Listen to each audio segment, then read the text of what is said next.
Bro, I look like I'm in the heavenly realm right now. Can we hear me? Can we hear everybody?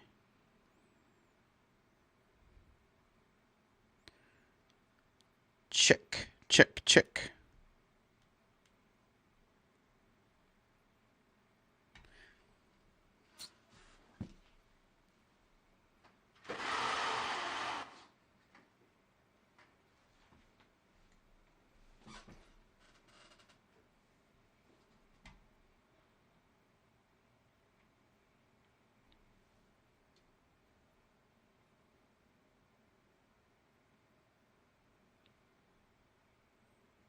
That looks better.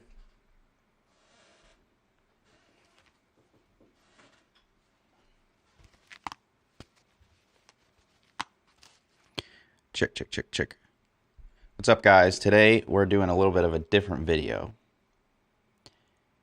Today, I figured I'd go live and hang and give you a little bit of a behind the scenes of the Nashville number course that I'm finishing up. This is something that I have been really excited to make for people. And I'm designing in a way where guitar players can use it, but also just about anybody can use it. And what I'm doing today is recording the audio portion to help quiz you on your ear training. So I created a 30-day workbook where every day you hit something a little bit different, and it's a mix and match of all different ways that you can hit and quiz yourself on the Nashville number system. For example, converting numbers to letters, letters to numbers, and then there are 2 sections of ear training. And today I'll be recording that portion. So feel free to hang out. And if anybody jumps on, feel free to ask questions or hop in. This whole video is basically going to be Nashville numbers related. So I'm excited to be doing that. And if you're interested in anything like this, whether it's for you learning the Nashville number system or for your entire team, I will make this whole course available in the Worship Guitar Mastery group. And I believe that link is in the description right now. If you want to check that out, that will be the place where this whole thing will live. So after I do the audio portion, then I will do the video recording for all the modules and stuff. But we are knocking at the door. The outline is done. All of the workbooks and materials are done. Today is going to be an audio recording portion for the 30-day workbook. So I'm excited for you guys to be here. I wasn't planning on going live for this part, but I figured, why not? We'll see if anybody shows up.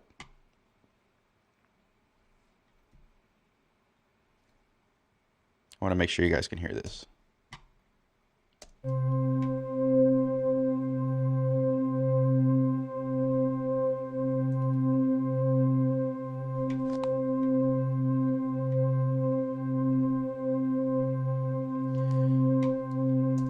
You could hear my little pad that I had going.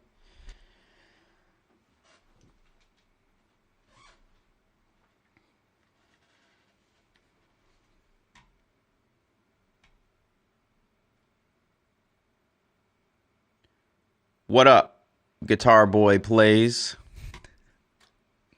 Just looking for a shout out. What do you? Yeah, here's a shout out. What up? Forgot to go live on Instagram. Okay. Let me get this out of the way.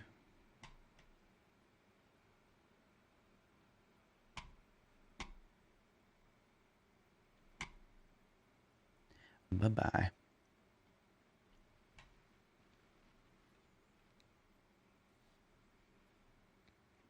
Bro, we got 8 people watching on Instagram. What's up? I think that's a record. 9 people on Instagram. What up? What up, IG?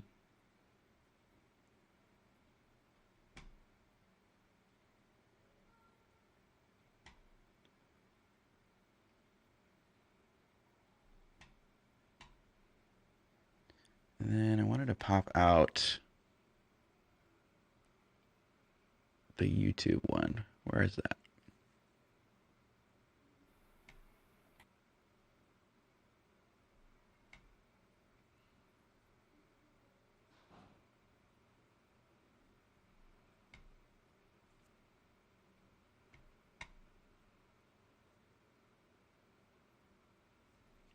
Cool. Can you guys hear that?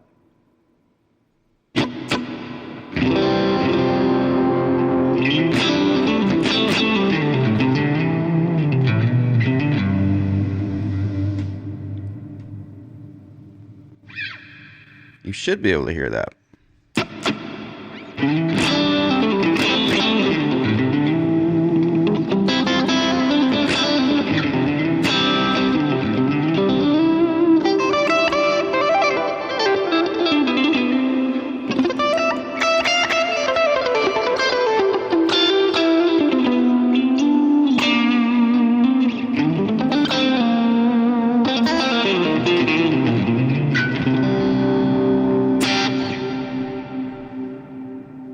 Let me know if you can't hear that, but I'm going to get rolling.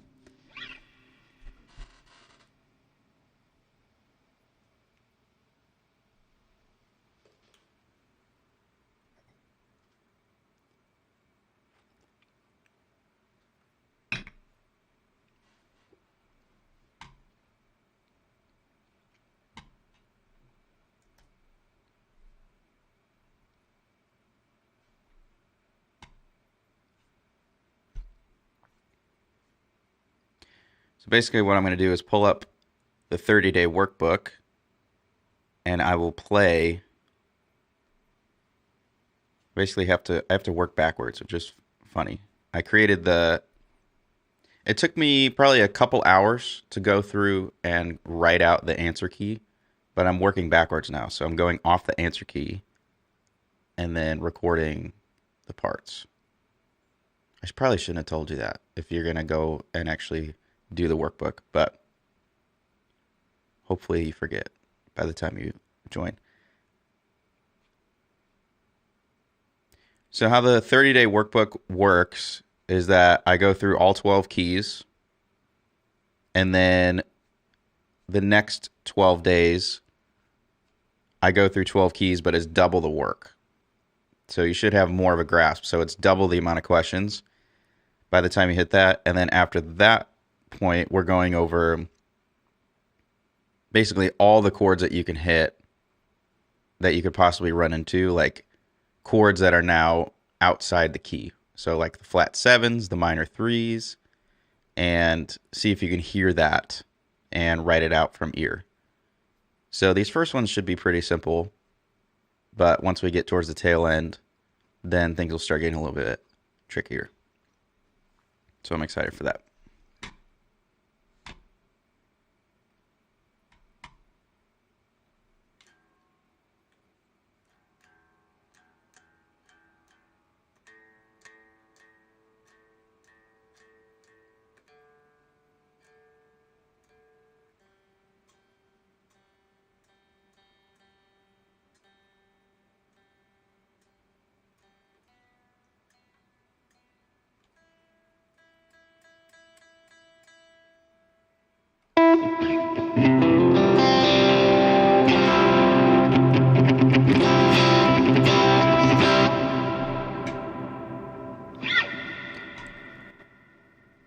I realized I forgot to go live on school. My B.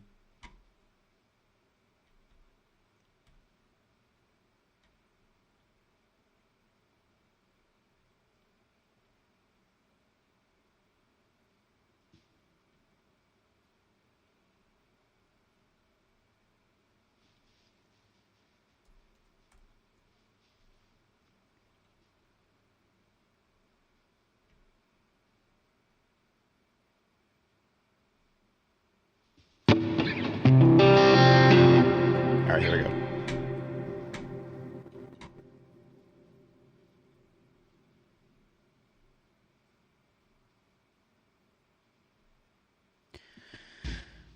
Question from TikTok. What up, Dustin? Is this patch you're usually playing through the LB patch, the Lincoln Brewster patch, or have you modified some since releasing? So for church, I don't play through the Lincoln Brewster patch. That was when I had the HD500X and the Line 6, or the Pod X3 Live. Everything was like Brewster stuff, but that was also like coming out of the 2000s style of worship music, and so it worked really well. And then once Elevation and Bethel and all these guys really started taking over, my tone has shifted to kind of adjust. And the Brandon Lakes, and they're all kind of in that same crew. It's a lot brighter and a lot cleaner of a tone, but then I'll add a little bit of dirt and distortion. But my playing is still kind of Lincoln Brewster-y, so it's kind of an interesting pair between the super reverby clean stuff and like the whole.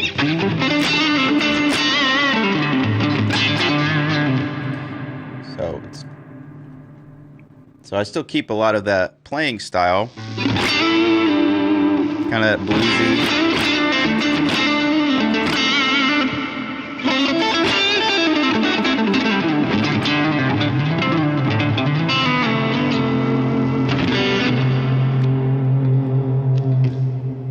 So this is the Praise You Anywhere patch, and I've actually been using this one a lot for live stuff. I might switch it up this time. It's been about a year. I might play around with some other amps. What up, Daniel? Appreciate you. Thanks for watching.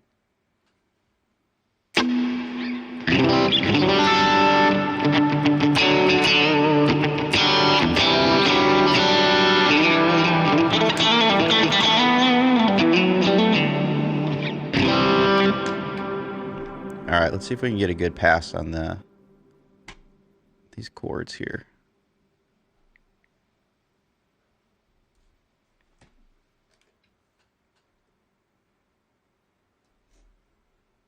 I have been running this one consistently, the Praise You Anywhere patch. And a lot of my POVs, when in doubt, if I don't have a good patch or specific patch for it, I usually start with this one. But if I need more of like the Marshall-y kind of lead gospel sound, then I'll hop over to the Lincoln Brewster one. The Gold Strat guy, or the Miraculum one's a good go-to for that. Here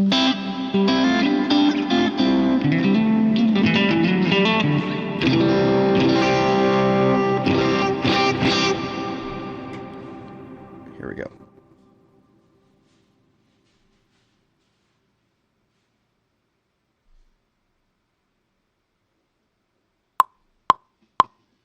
I think I might wait until that pad comes in.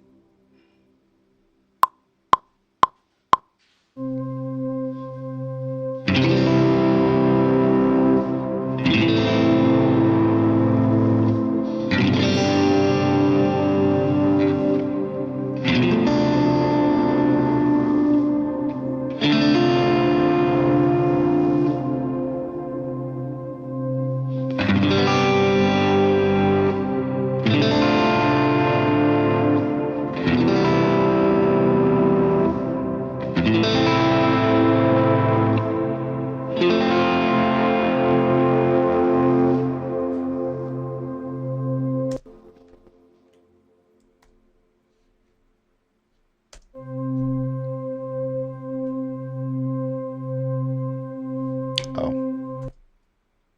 Still monitoring.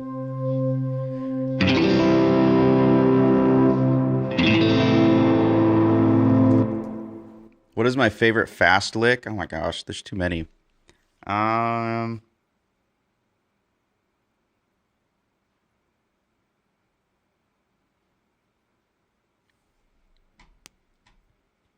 Give me a second.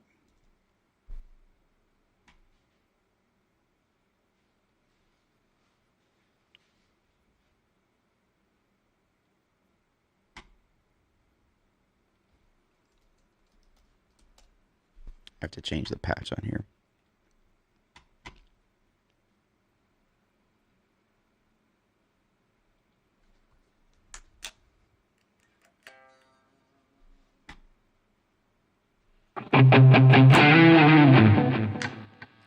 Sounds so much darker.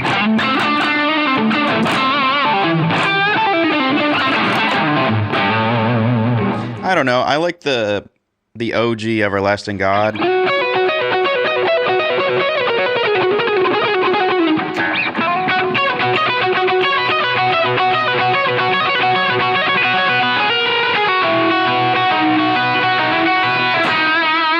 The amount of times that I could pull that out, and it's funny if you go look at the So Good POV that I did, then that lick is almost identical. How did it go?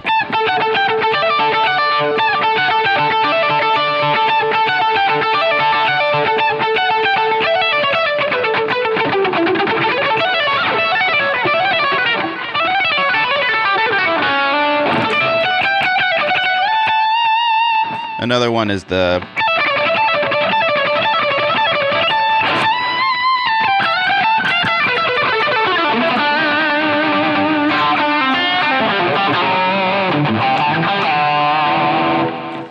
if I had a go-to patch where it just like feels right, it's this one. But it doesn't really work for like modern contemporary worship. You kind of need the super clean, swelly stuff.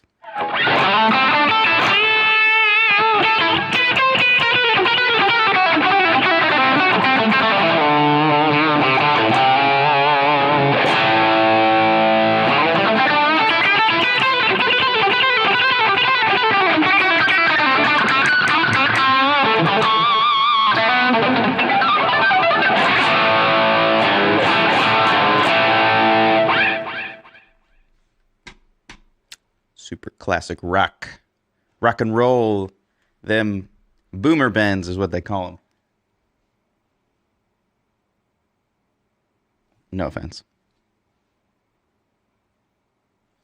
Am I running in Stompbox or Snapshots? My normal Sunday morning stuff, I run really like 2 snapshots. So for example, what I encourage a lot of people to do is like some people like the song specific patches where everything is broken up by section. What I encourage people to do is just find a song tone that they like, use the patch, and then just use the different snapshots for different songs too, which is basically what I did for the Praise You Anywhere patch. I really kind of hop between 3 different snapshots. It's either the swells or the chorus or a different one, and I can basically get the widest range of tones that I'm going to need in a live setting. So these swells, obviously it's pretty self-explanatory. I get the nice washy sounds. Then I get the chorus is kind of more aggressive with more delay and kind of helps me with the one songs or whatever, the songs that are usually at the beginning of the set list. And then there's another one that's kind of an in-between where you get a lot of reverb, but it's not quite as swelly and overpowering on the wet effects. Yeah.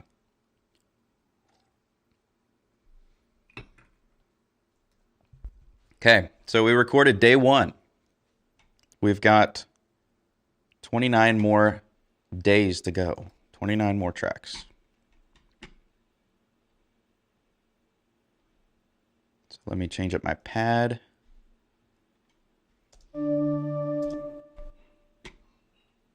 Mute that.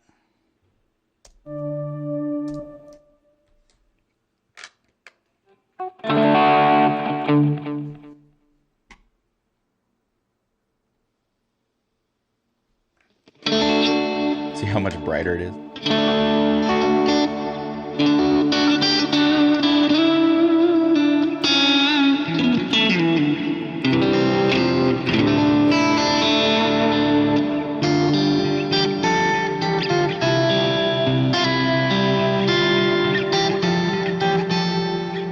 What chord is it?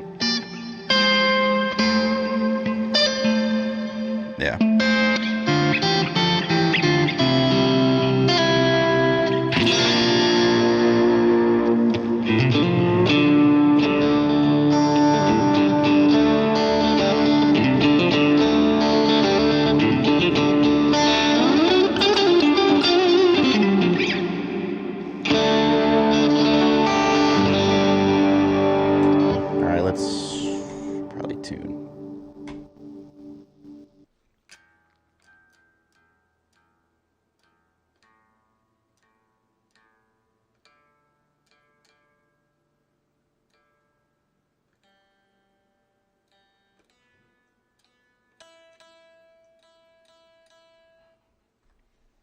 I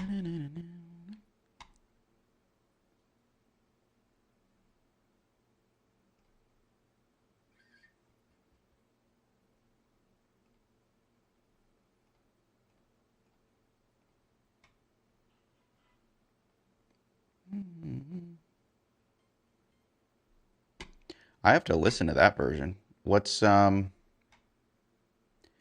the main difference between the What a God Indiana Bible College version and the other one? The main one. Because the one I played over, I think, was the main one. Is it SEU?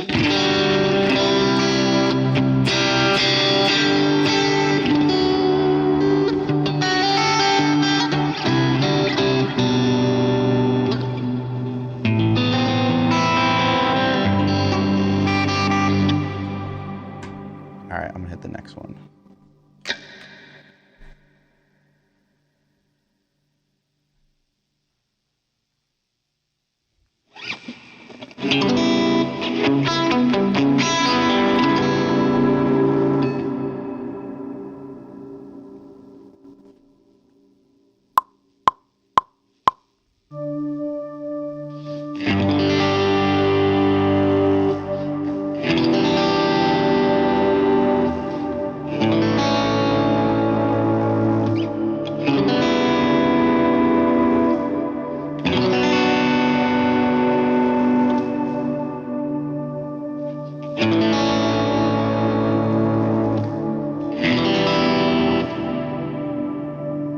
I'm recording the wrong module.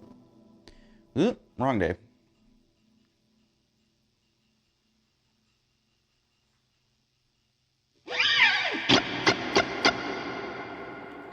Shy Cub 85. Are you from where I think you're from?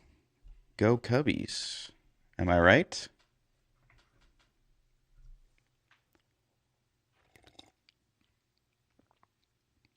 You from Chicago?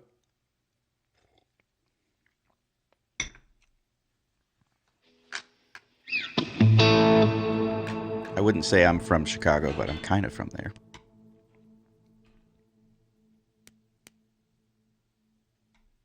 Oh, we're both in the South now. Well, you're further south. I'm in Nashville.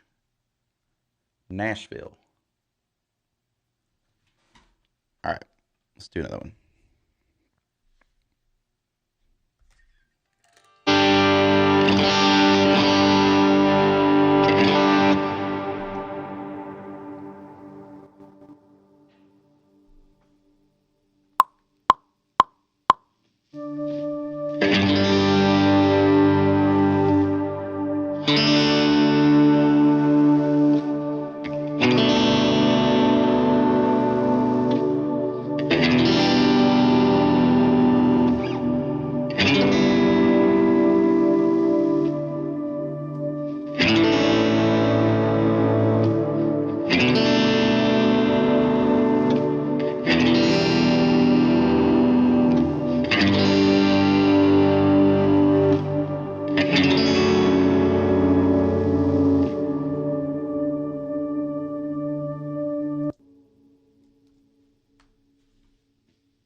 If you guys have no idea what I'm doing right now, because some of you might be new on this live stream, I am recording a Nashville numbers course, and I'm working on the ear training side of things. So I'm going through the 30-day workbook and recording the audio portions to help quiz yourself.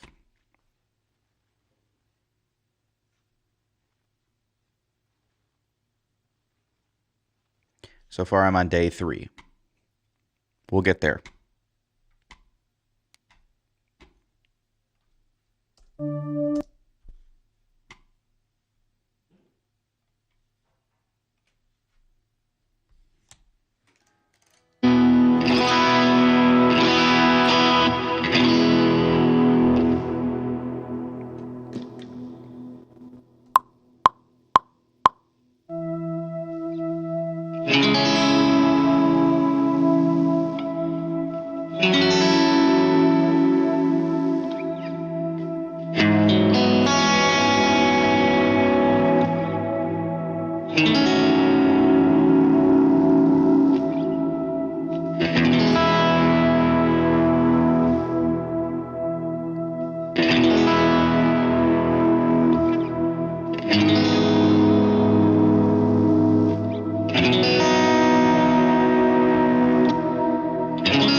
I took too long.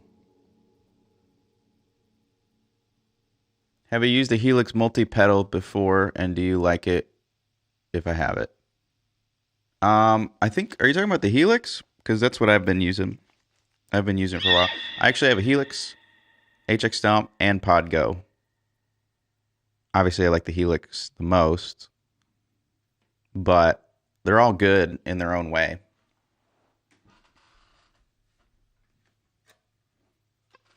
I hear a lot of people get by with the Pod Go, which you can. All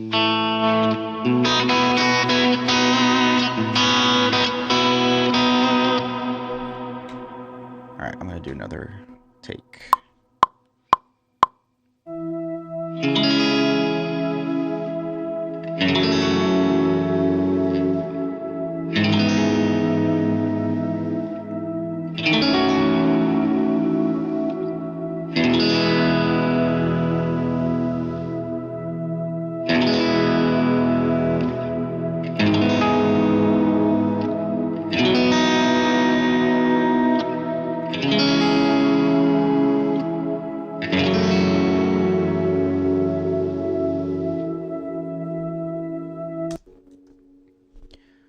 Trying to go simple with these chord voicings because it's day 3.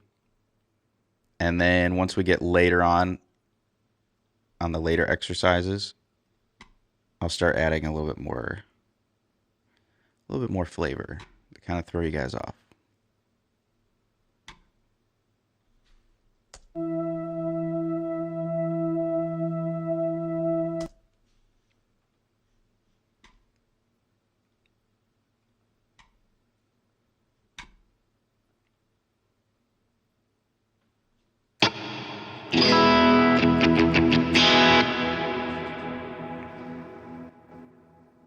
Let's see, what do I want to do the key of F?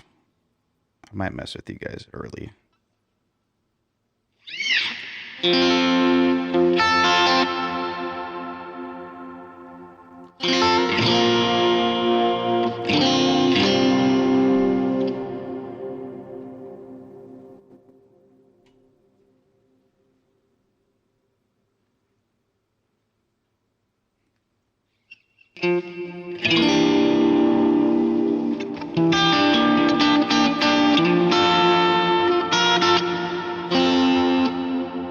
All right, let's send it.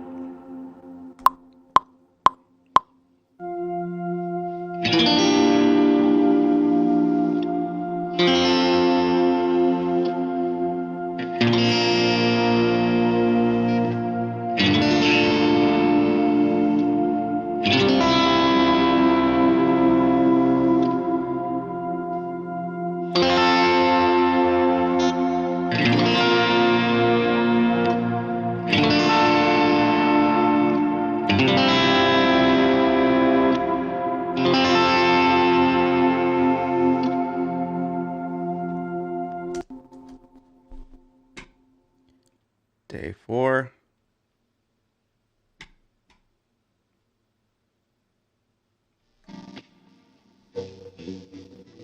Might start flying through these a little quicker.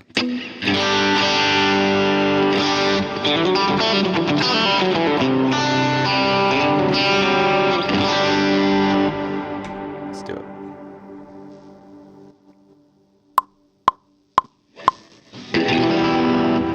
Oops.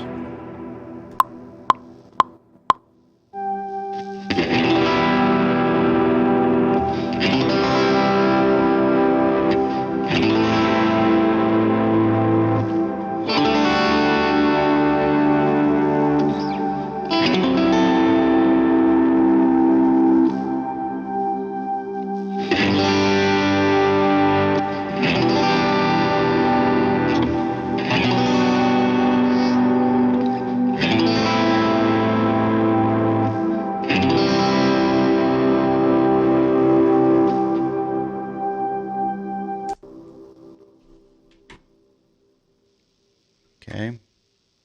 Why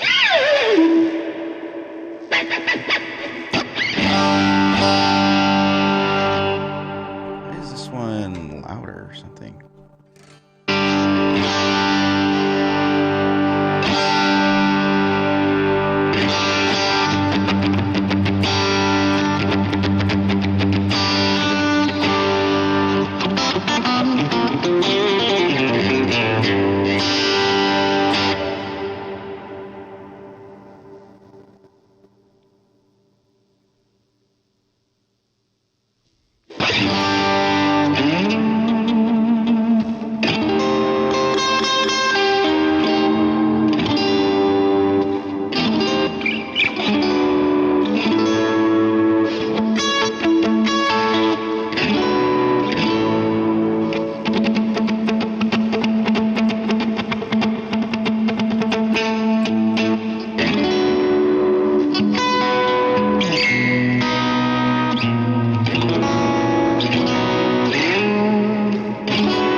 Question is, do I have any Lincoln Brewster presets for the fractal?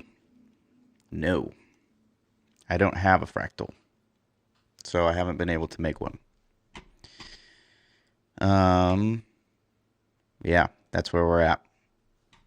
I would like to eventually get all the pedal boards and stuff. But that would be a lot of money.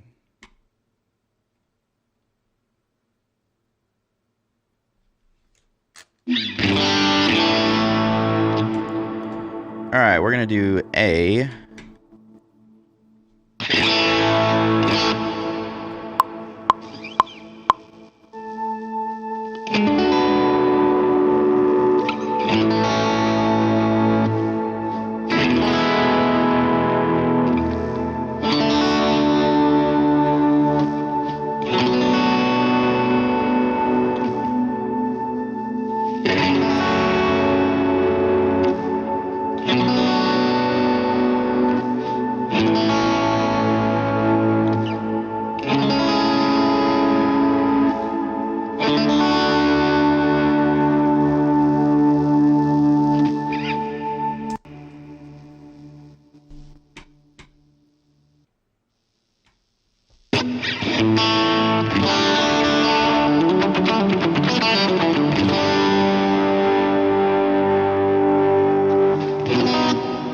Let's go to B.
Cool.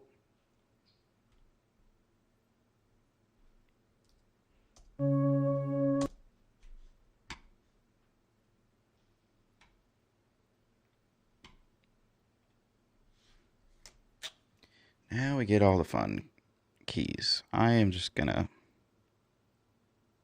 boo. I just think they sound better.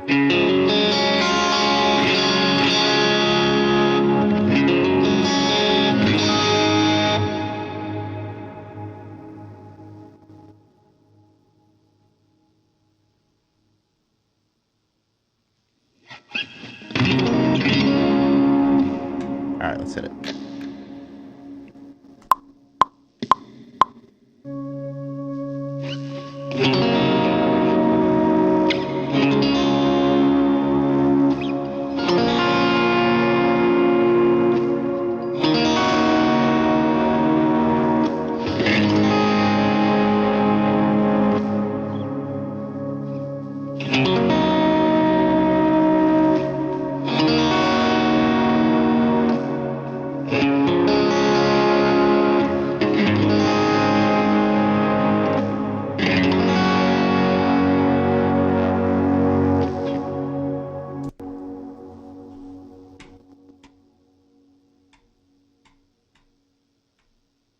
Cool.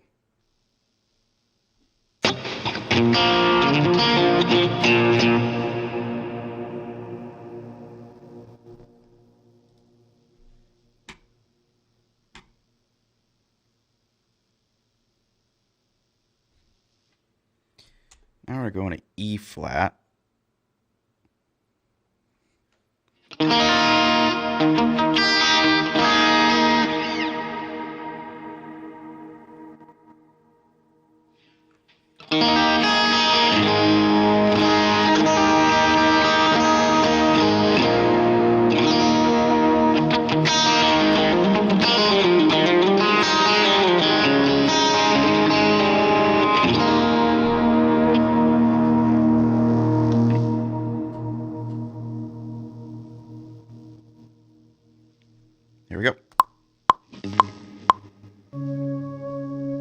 That's not the right key.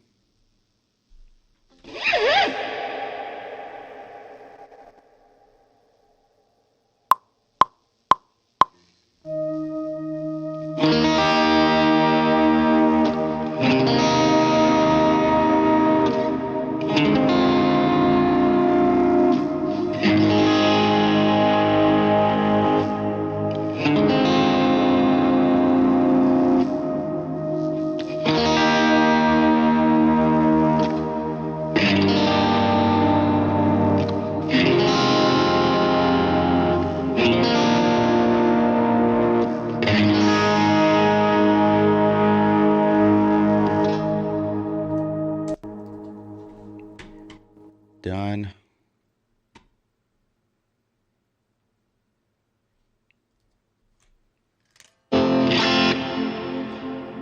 Probably do F sharp and E.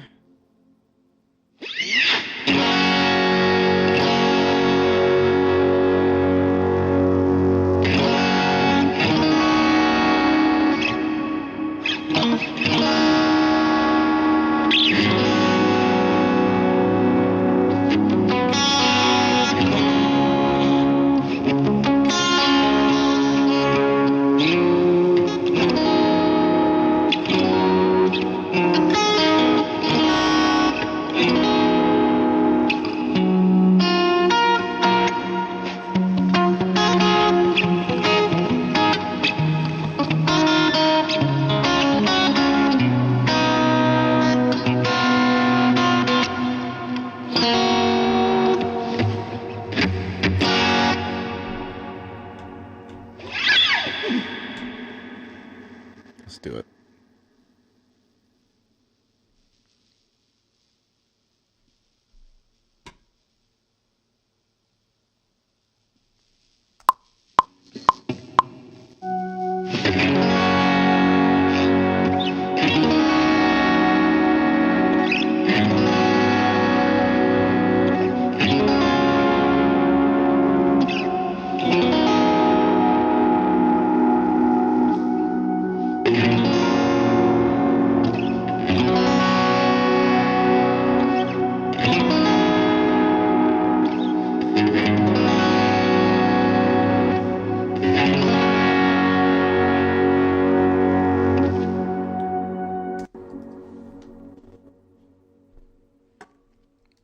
Save. All right, we got 20 more of these.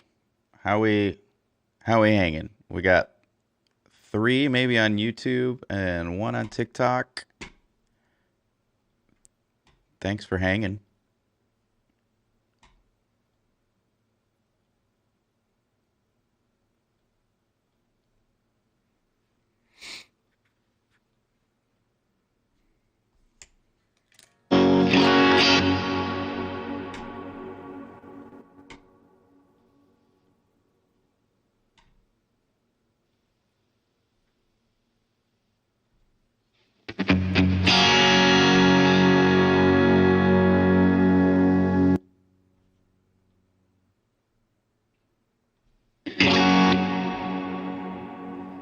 So A flat, we'll do this.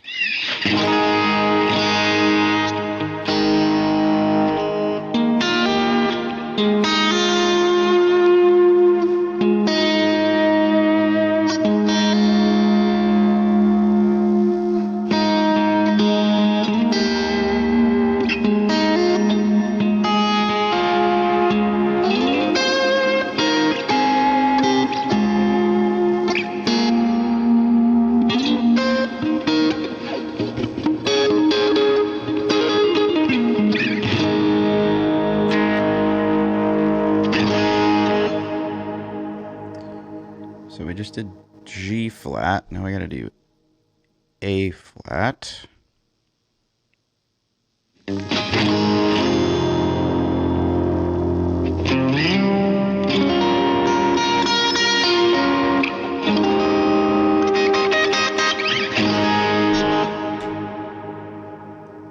Let's run it.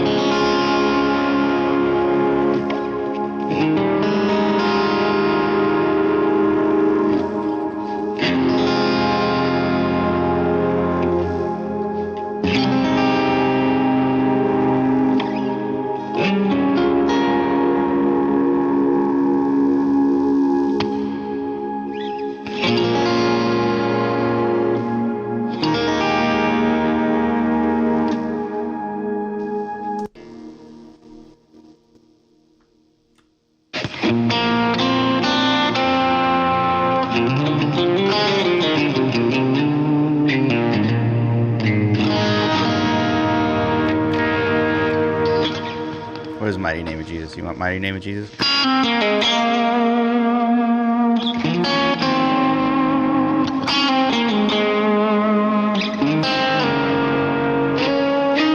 Or is it an E flat? I think it's E flat.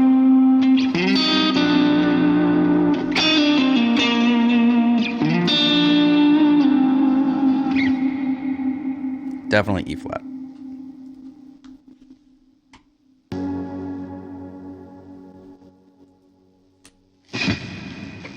Alright, we're going to B flat. I think I might just hold it here and do A.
I need B flat. B flat.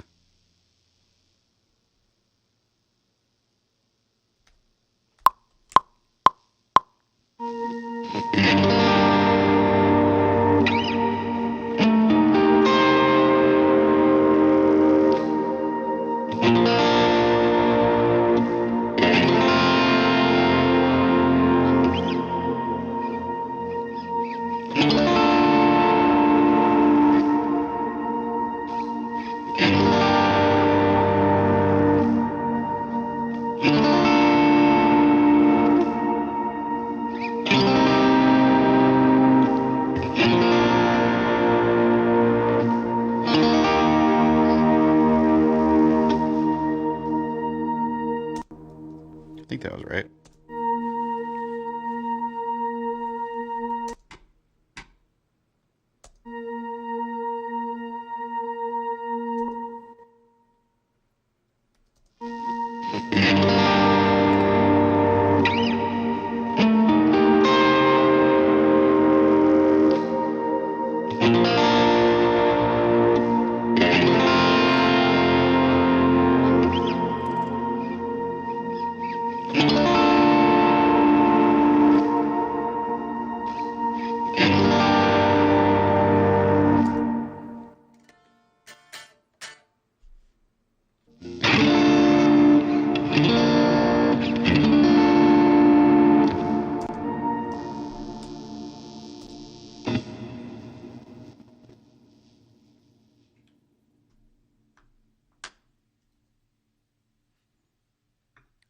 What up, TikTok?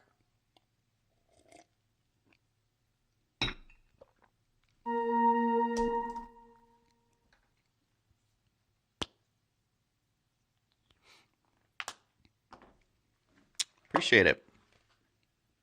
Glad you like the color. I thought it was cool when I first saw it. I did swap out the pick guard though. Not the pick guard, the pickup covers and the knobs. They used to be white. And it was kind of a pain to switch them all out, so I just kind of left it. I thought it was pretty cool.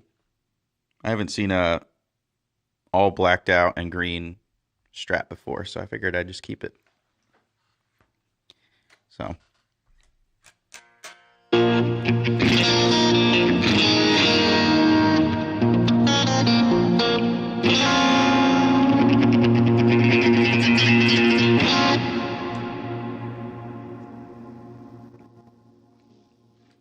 So we just did B flat.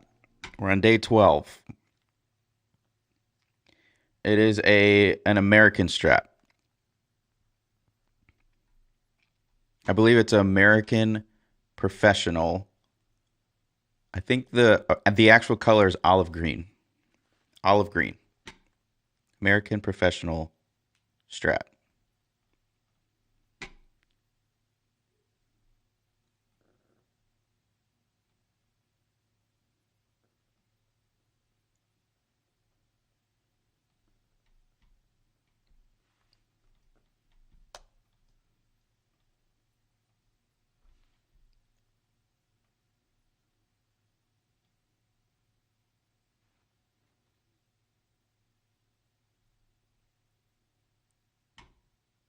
Okay. Sick. I think my next strat that I want to get will have a humbucker in the bridge. Something about a humbucker. But I do like if you pair the single coil with like a warmer amp, like a rock style amp, you can get some cool tones out of it. Like what I'm thinking of like is like an Eric Johnson sound. You can get some really cool tones out of the single coil. But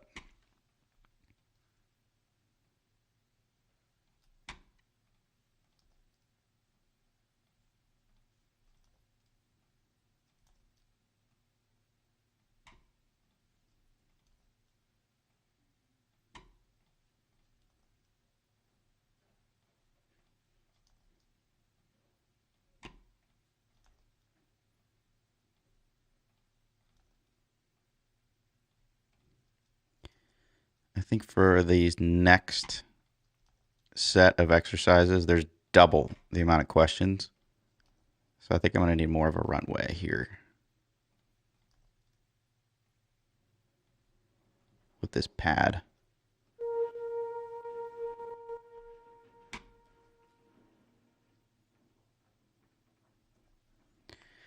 Oh, this one's going to be fun.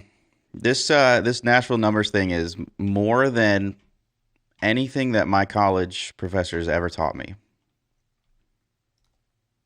So I've learned a lot about Nashville numbers by playing in a lot of bands and learning a lot of songs, and it's really helped a lot of my ear training. Most of it is ear training. The ability to hear a chord and then write out the number and stuff. Am I glitching out on TikTok? I feel like maybe my phone is heating up. Seems kind of laggy.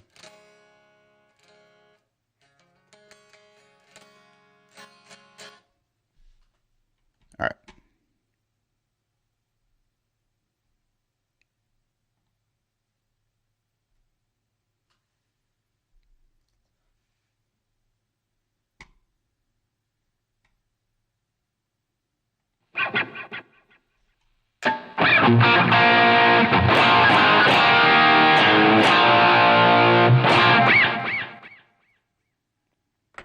Sometimes I have to clear the palette and go back to the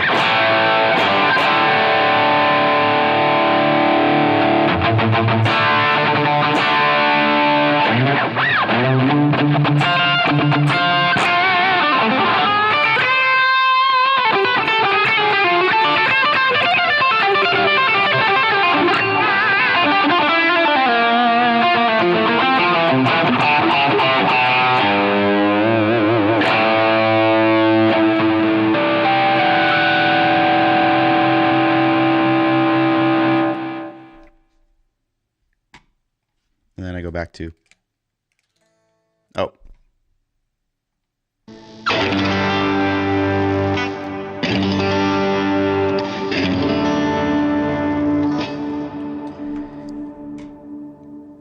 Back to the clean stuff.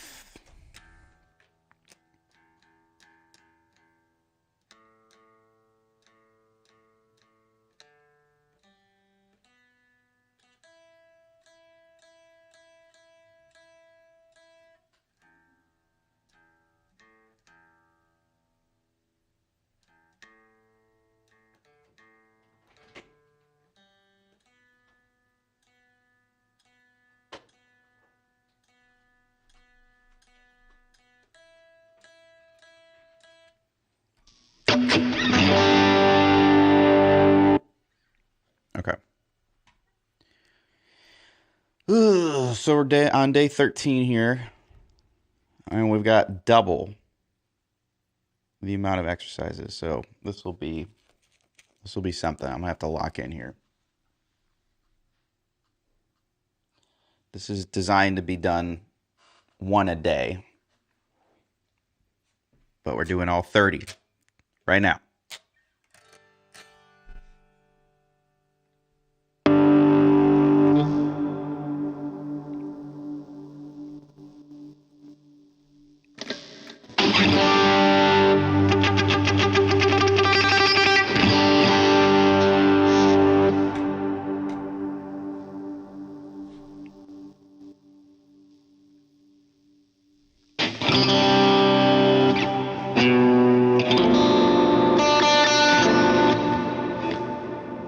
Oh, I forgot I added slash chords in here too.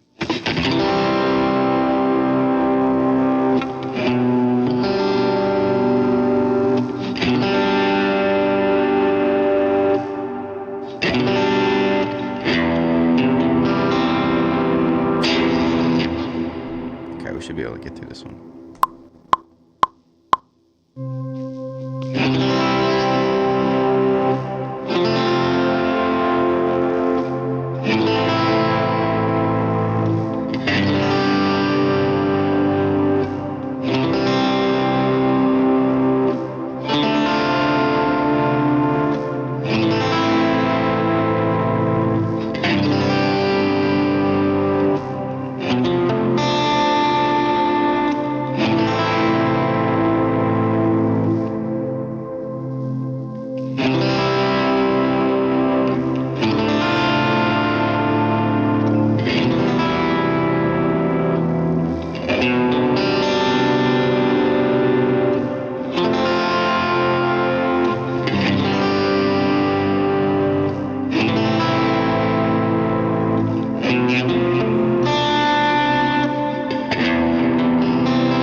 Diminish was kind of whack.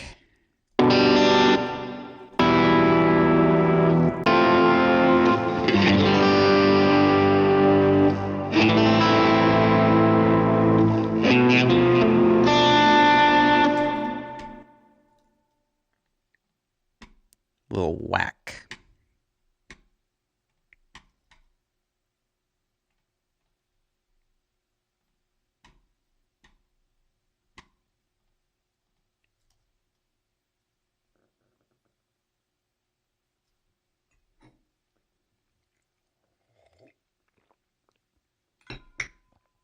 Let's see, we're 40 minutes into this live stream. How we doing? How we doing?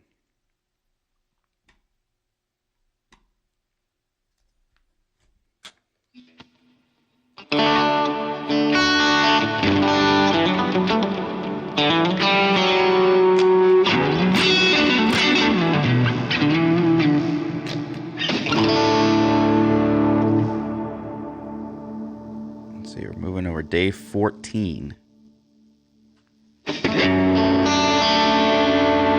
That's a 1 over 3, 5, 7.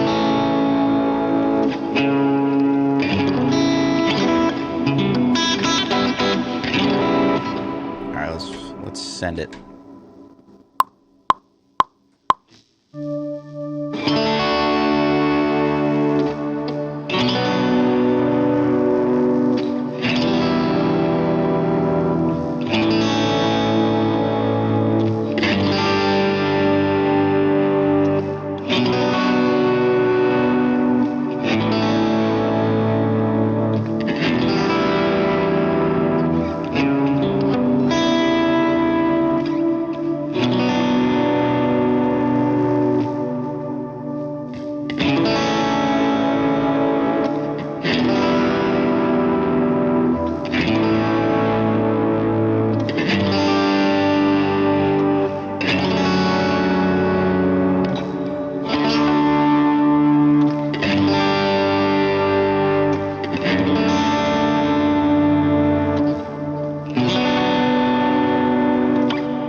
is D.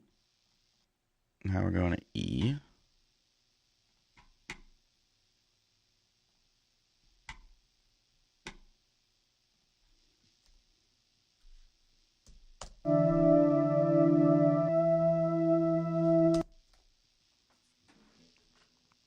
Day 15.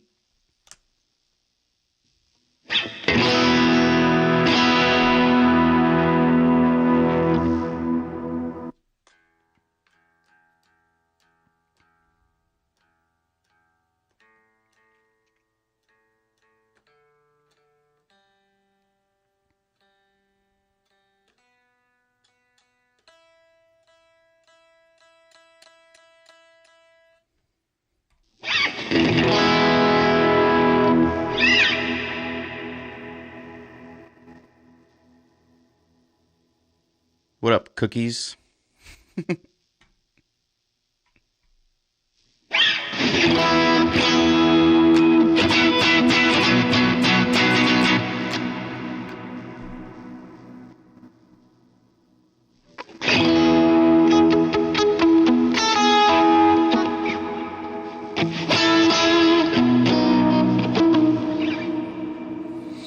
Okay, so we got 1/3.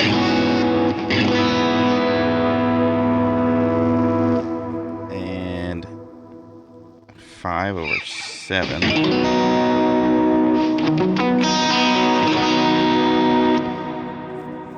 Okay.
Cool.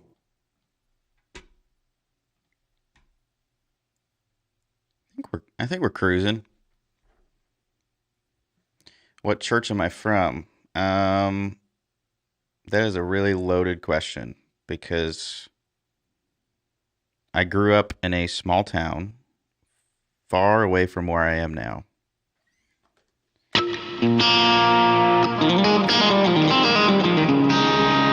And then the church that I go to now is in Columbia, Tennessee. So.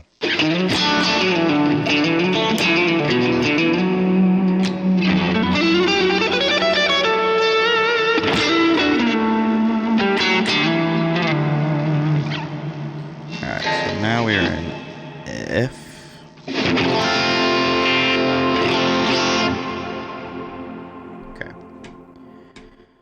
We're in F.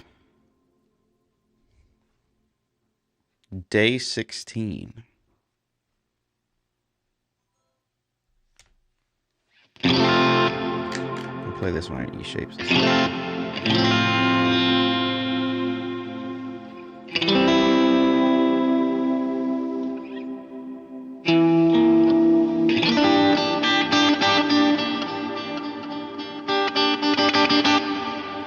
Try it.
Realize I just recorded over the same track.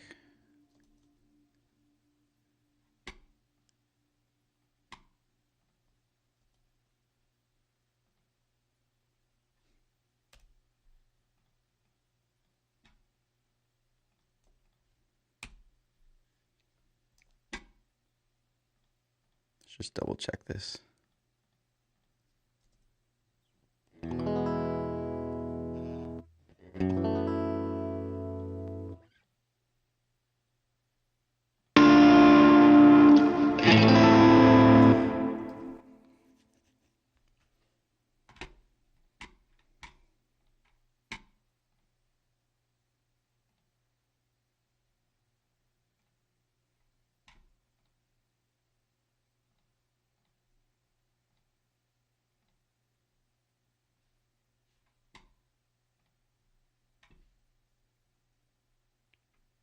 What up, IG? TikTok? Is anybody surviving an ice storm right now?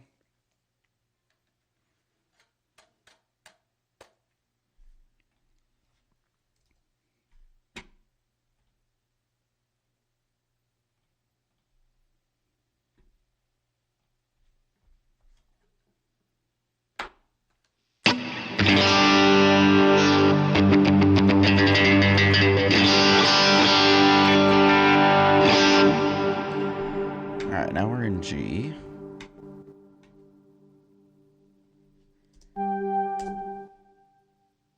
Day 17.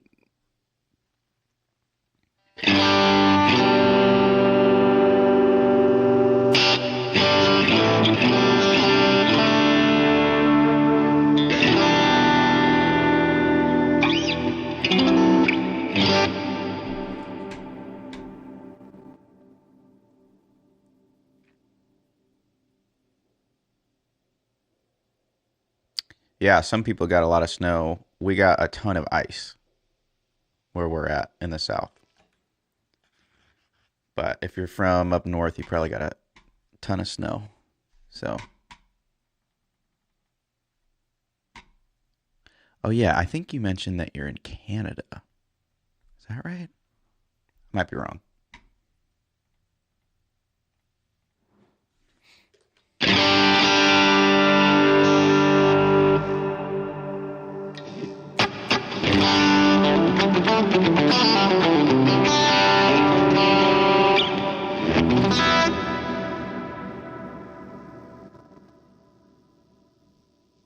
Here we go.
We will surely get there.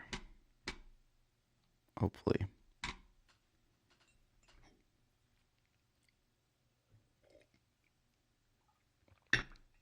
That's what I thought.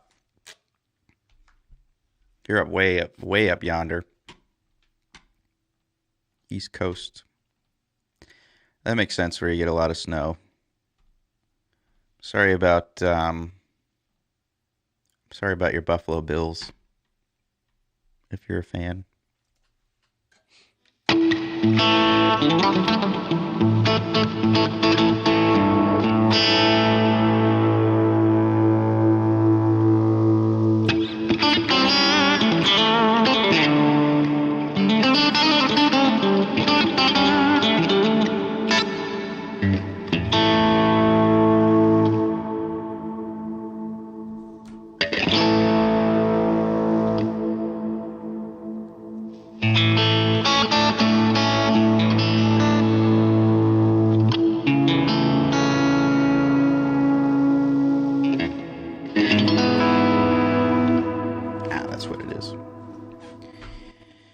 Okay, we are on day 18. Closing the gap.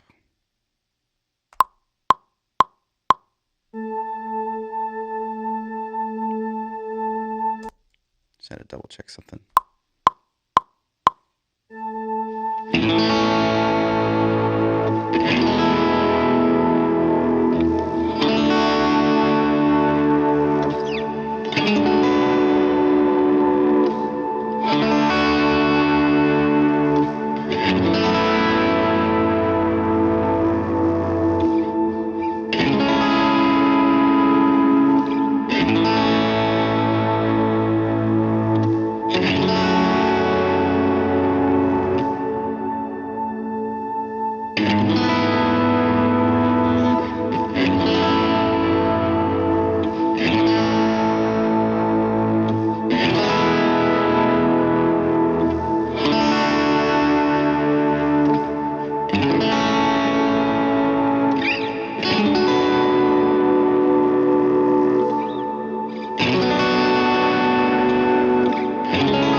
Day 18.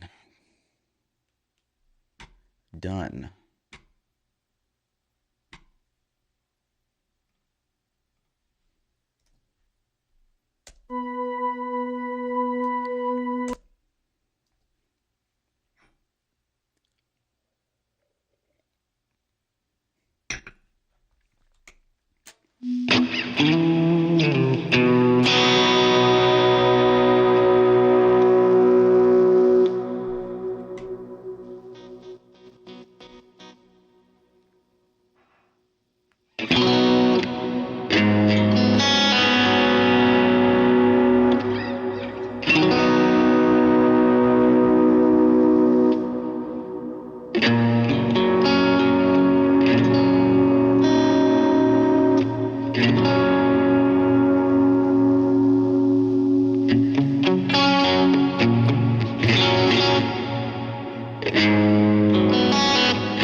Let's hit it.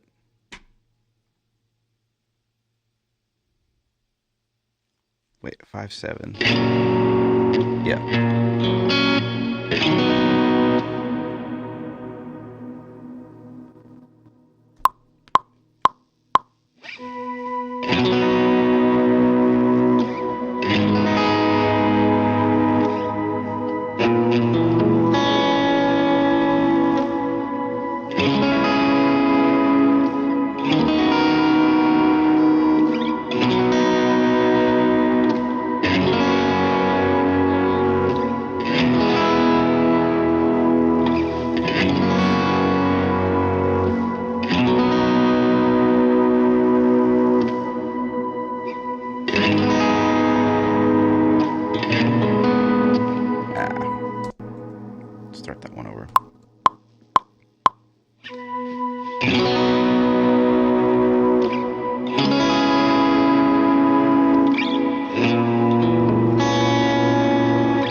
So much reverb.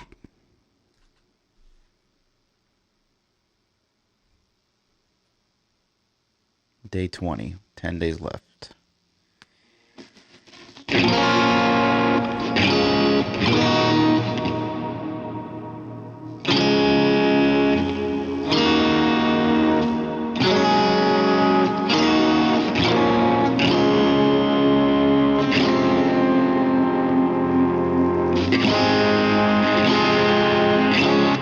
Let's do it.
It almost doesn't sound like music.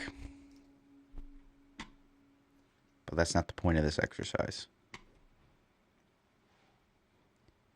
The point of this exercise is for your ear training. To be able to pick out chords. 1, 2, 3, 4, 5, 6, 7. And chord qualities. Major, minor, diminished.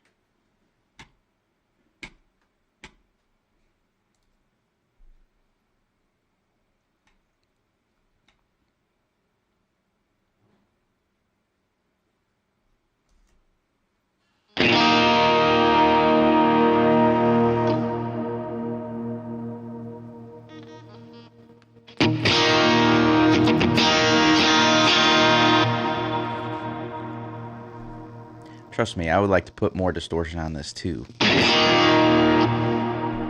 Change it up. But we've got 9 more days to go. So we're going to keep pushing. E flat.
That's going to trip people up.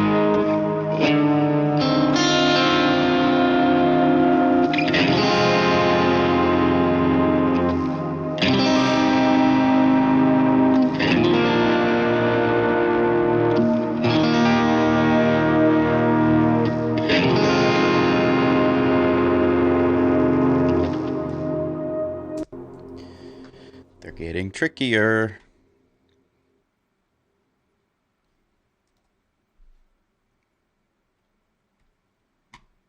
Does anybody know the difference between a 3 and a 1/3? They sound close. They sound similar.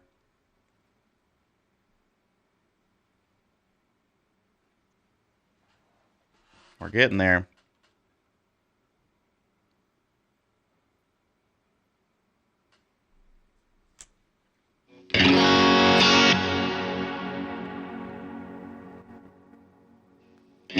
So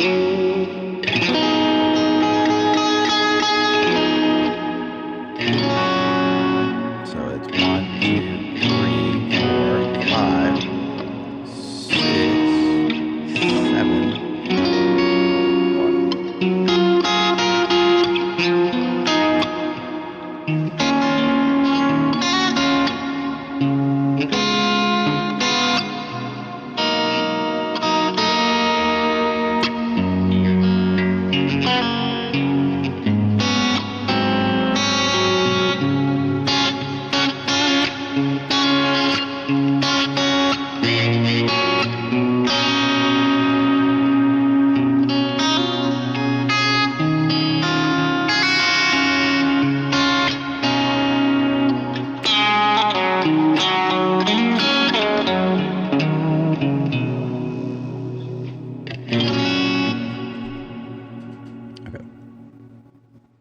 G flat.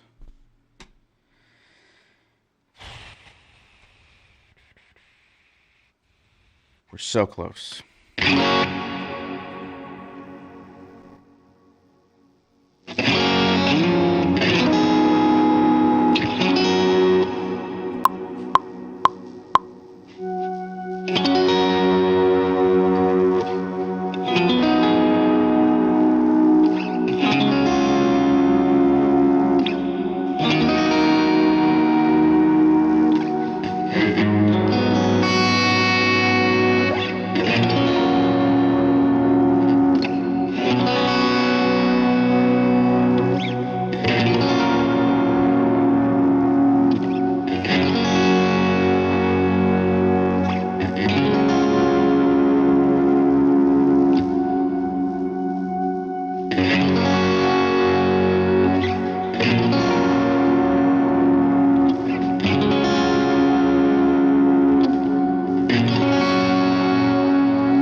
Oh, praise the Lord. A comment.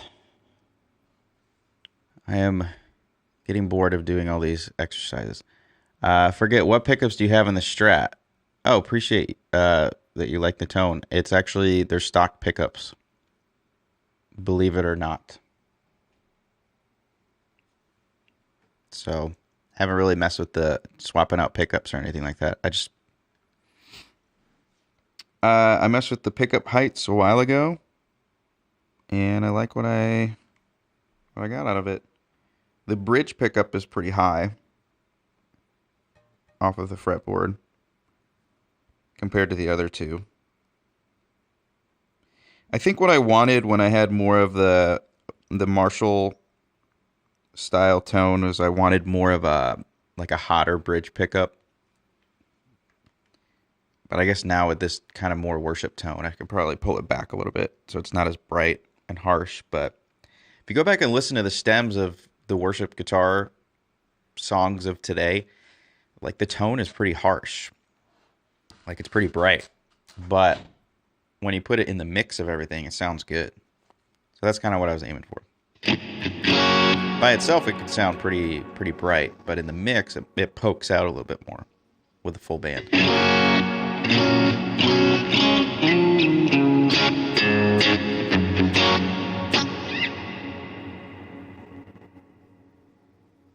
All right, day 23.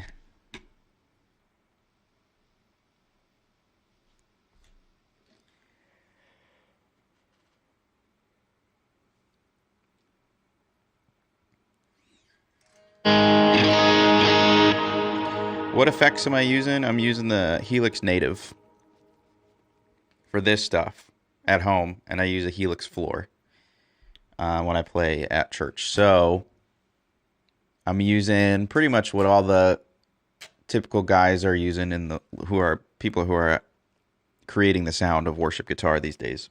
Using a lot of blends between like an AC, like a Vox style amp and a Fendery amp.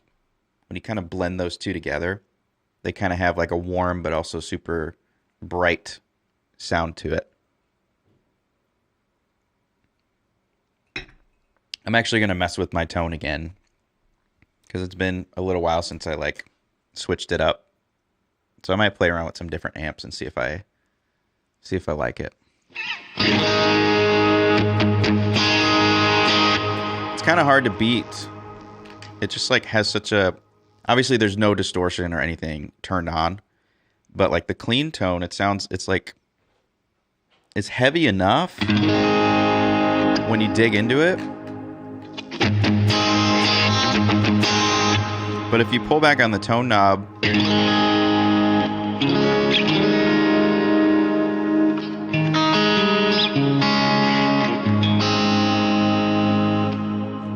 it's like clean enough, but it also projects and it sustains.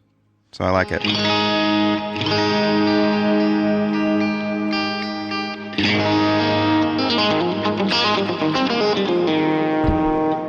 Somebody wants me to play Goodness of God. How did you know that it's in the original key?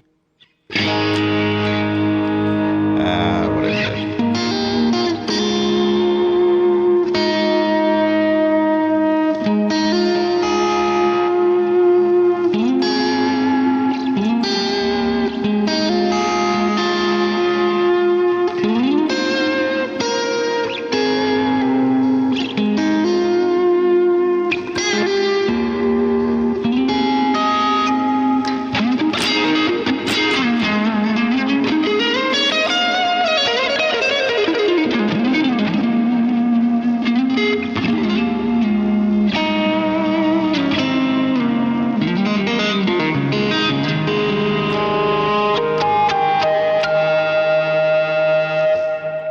I've been spamming that harmonic in like the last 4 videos, and I'm waiting for somebody to complain about it. But I'm going to see how long. Every single song that I've done has been in G shapes, so it's so easy to hit that harmonic.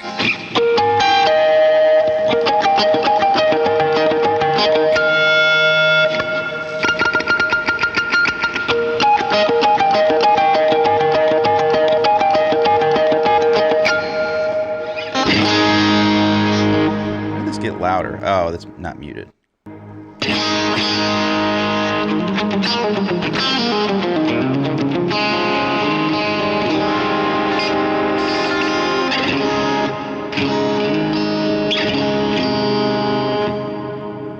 don't know what you mean by old-time gospel riffs.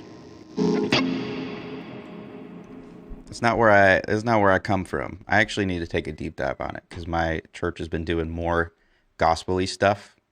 It's fun. It's fun stuff. It's not my background. Some people have more of a gospel background. But my dad listened to a lot of classic rock back then. Like, that is my background. Like, whoops. I got the cable on.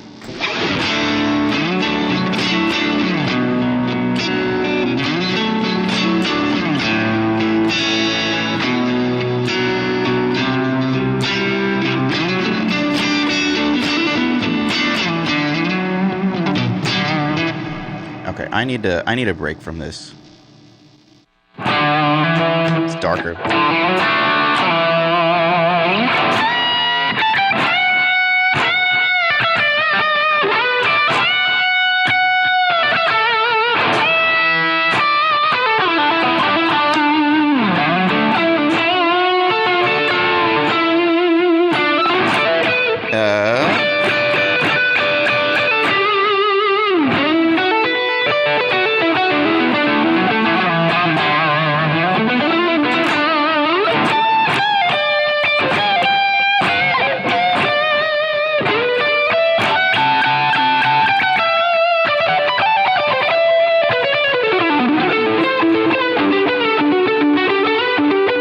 That's where I came from.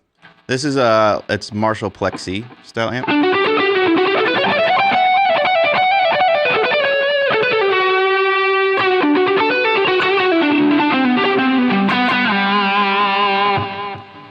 A lot of Eric Johnson stuff.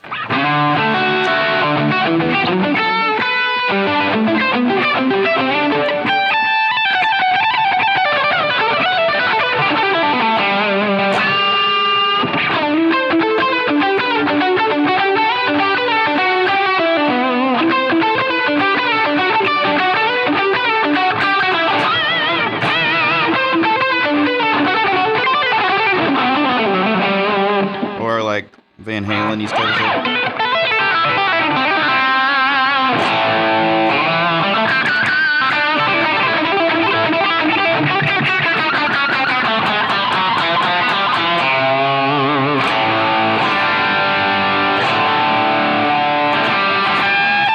I feel like you can't do it on a single coil, but it's like it's wrong to do it on a single coil is what I mean.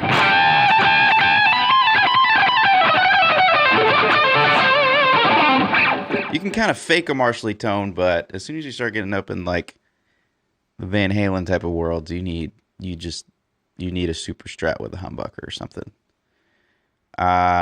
Is the tone just the amp, or do I have a drive in front? Yes, I have a drive in front of it. It is a knockoff of a Boss overdrive in front of it. Basically just two plexi amps.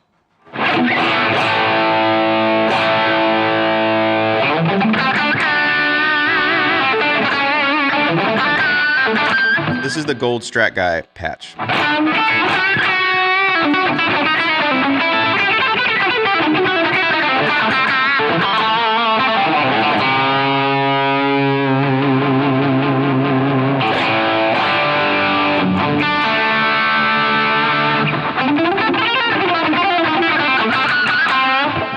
I also have been working on, speaking of the more super stratty style stuff, almost a heavier version of this.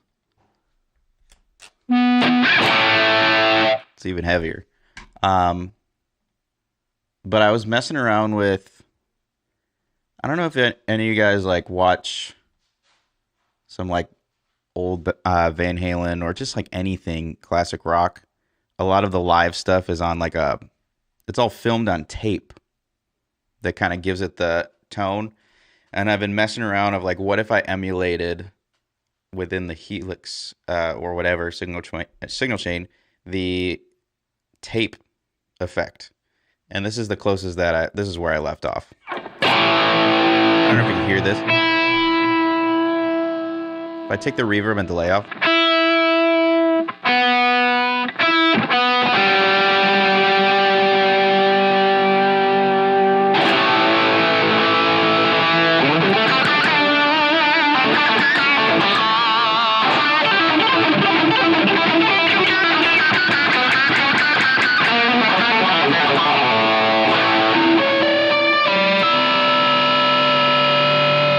You can really hear it on one string.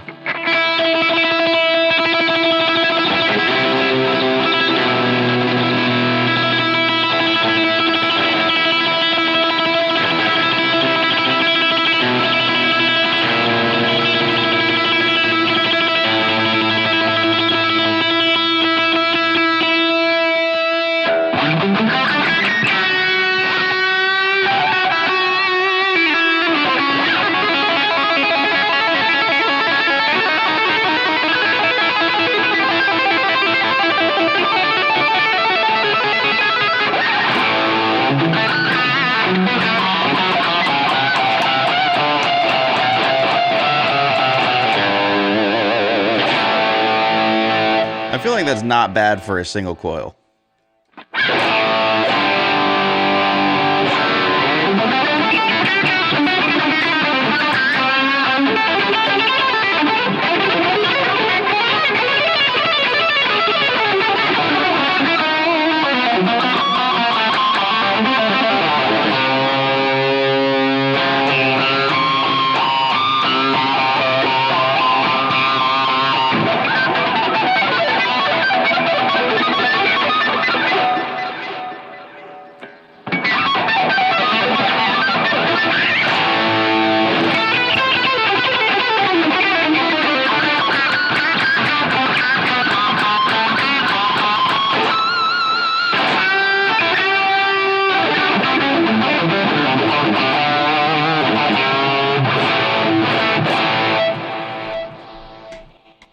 Okay. I think I could finish. I think I could finish this. What do we got? 8 more days? 7 more days? Yeah. You can make single coils rock and roll a little bit.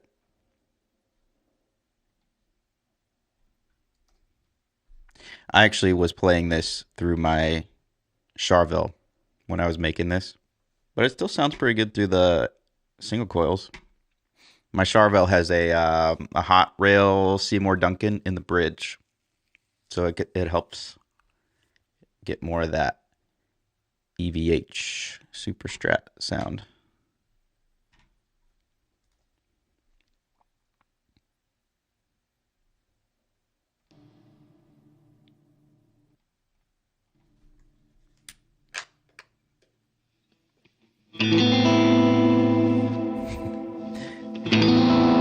Back to the worship patch.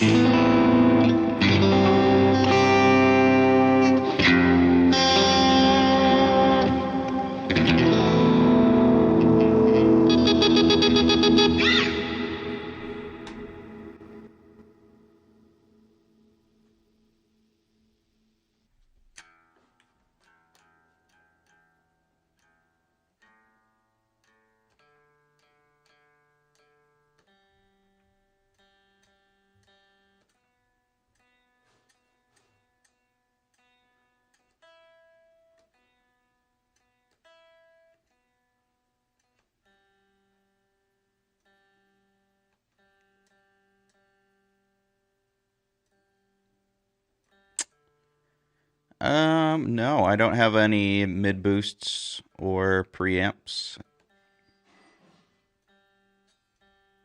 I'm using a couple stages of compression, but I have a compressor before at the beginning of the chain, and then I have another compressor after the amps that just kind of softens it a little bit more and allows me to crank up the output a little bit. I saw somebody do that one time like 5 years ago with their Helix setup, and I tried it. And basically it's a normal compressor at the beginning of the chain, like you would normally do, but then just a secondary really light compressor after the amps before the wet effects.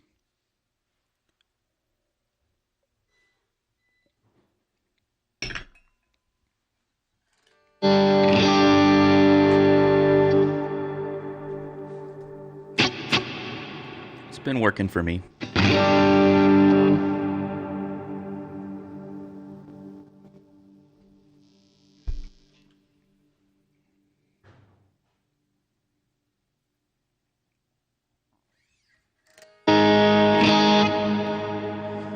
All right, here we go. A flat. I'm not using a Tonex. I'm using Line 6 Helix, and right now I'm playing through Helix Native, which is the exact same patch that I normally use on my Helix.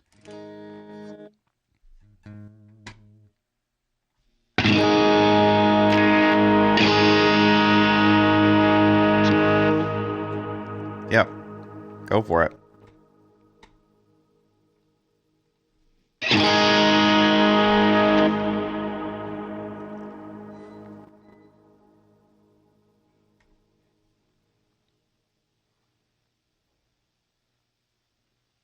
All right, let me just refresh for a second.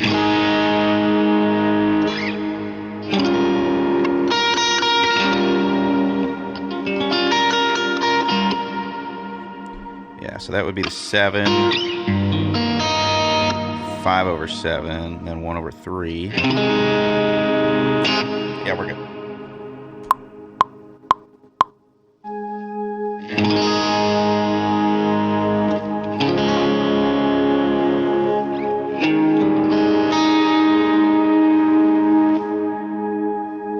Oh, you know what?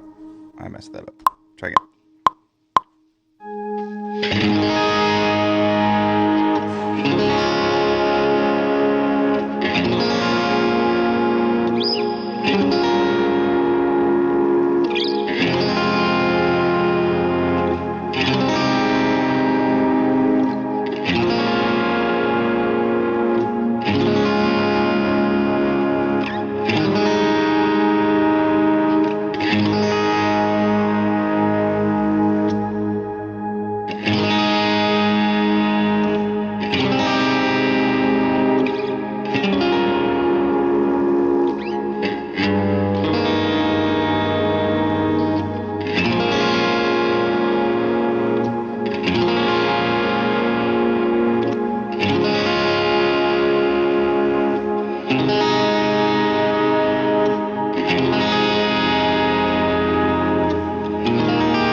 Day 23.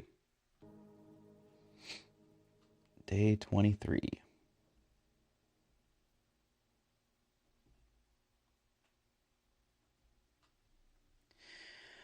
All right, let's keep moving. Day 24.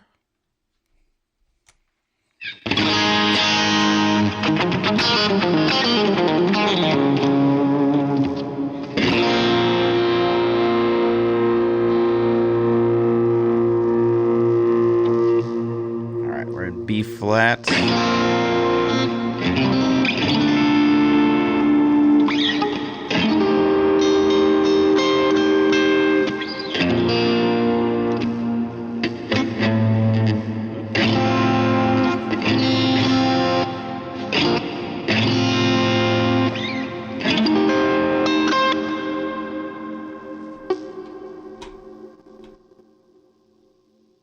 Let's hit it.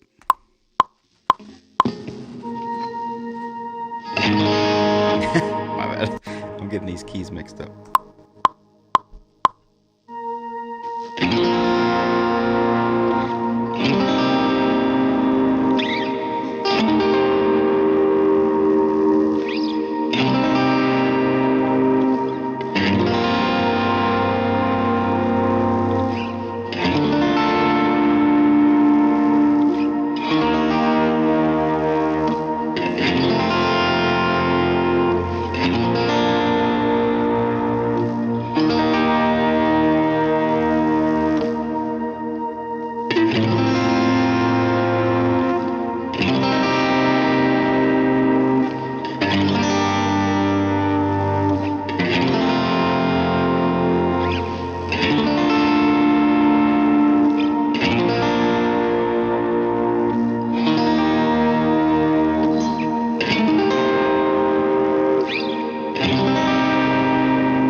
This electricity around me. Okay. What pedals would you recommend for a beginner? I'm a little biased to digital pedals. Kind of like one of those kids that grew up with an iPad. No, I'm not that young.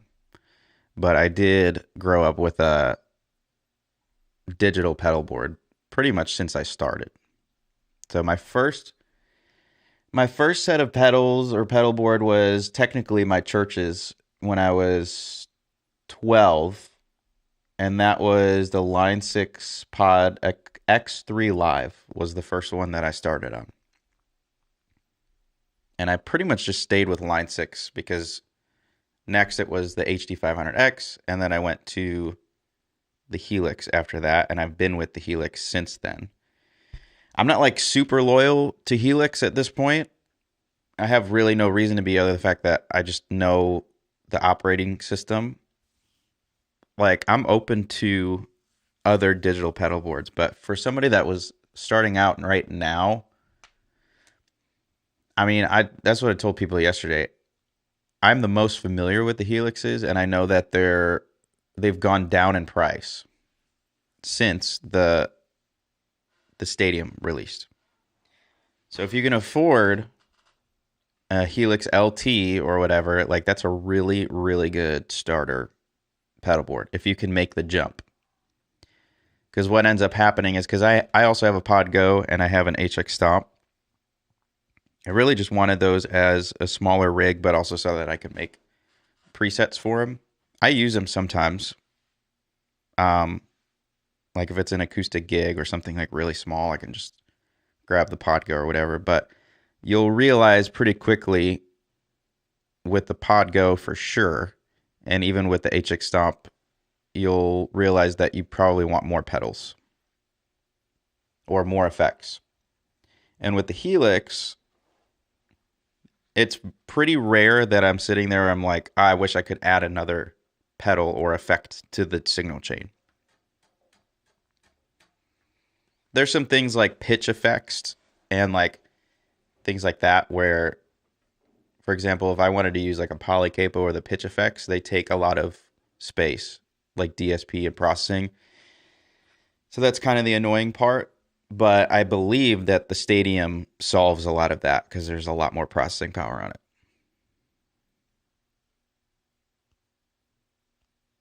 Yeah. I think as far as like getting started as a beginner, you want to stay pretty simple so that you can just kind of wrap your head around the ideas of effects and signal chains and like what other people are doing. Because there's kind of an order in a signal chain that you want.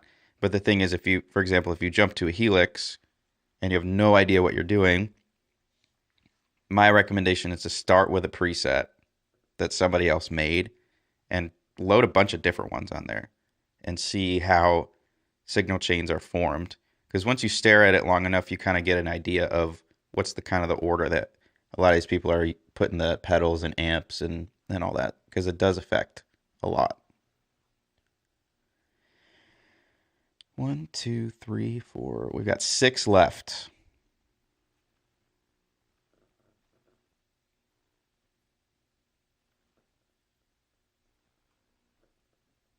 What up, Tyson?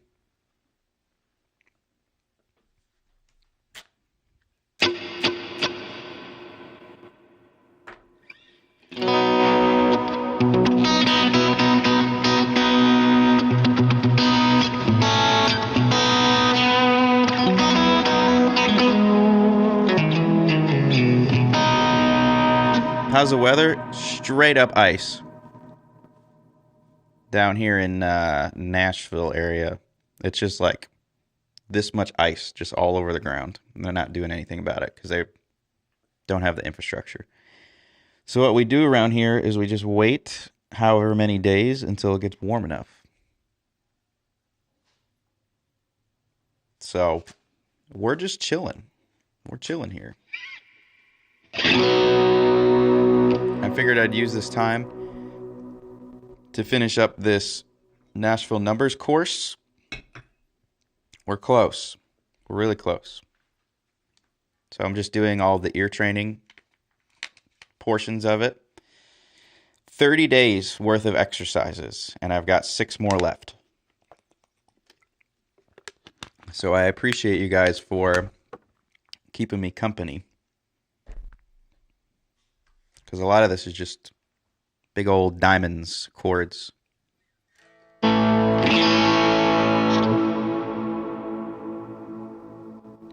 So we're in B for this one. Oh, I got to get my head on for this. So now I have chords outside the key. Like flat 7s, sharp 4s. I got to make sure I don't mess this up. So that would be your flat 7. A sharp 4 would be...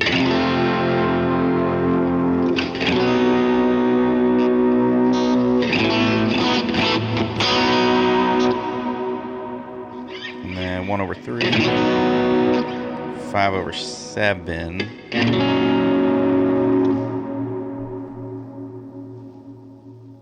I think we're ready. Here we go.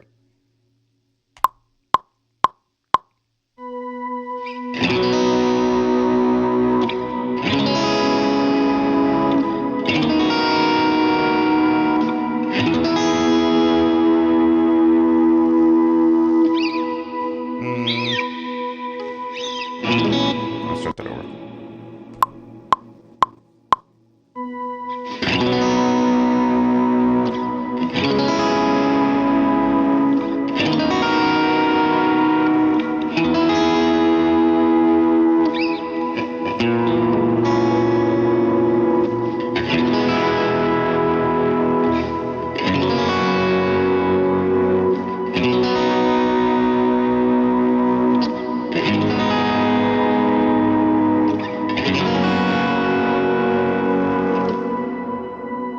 Now for the fun part.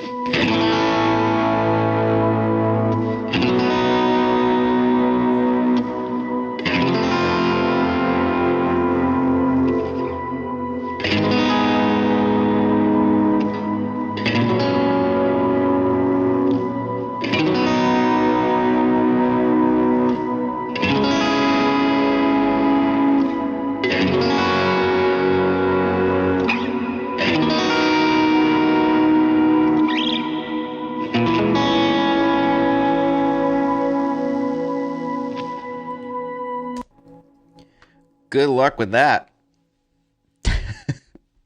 I hope this isn't too difficult for people.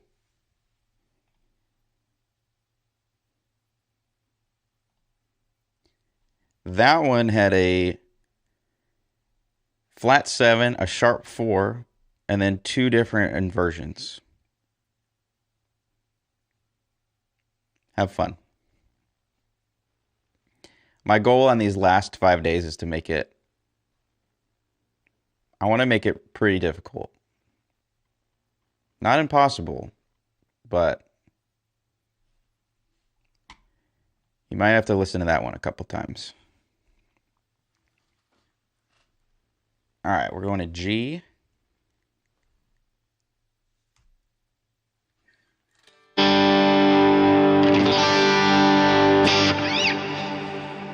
Oh, we're close, we're close.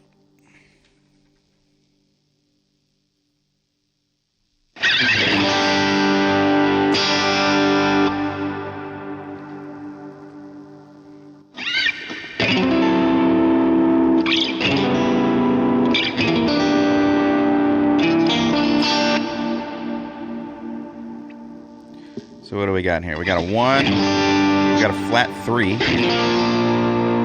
2, 5, 5/7, flat 7, got a 4, 3, technically, oh yeah, a sharp 4 would be, and a 1. Good luck. Good luck. It's gonna be wild.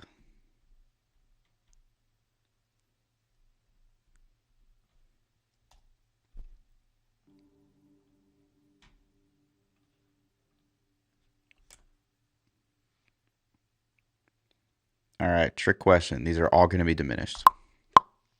First 3.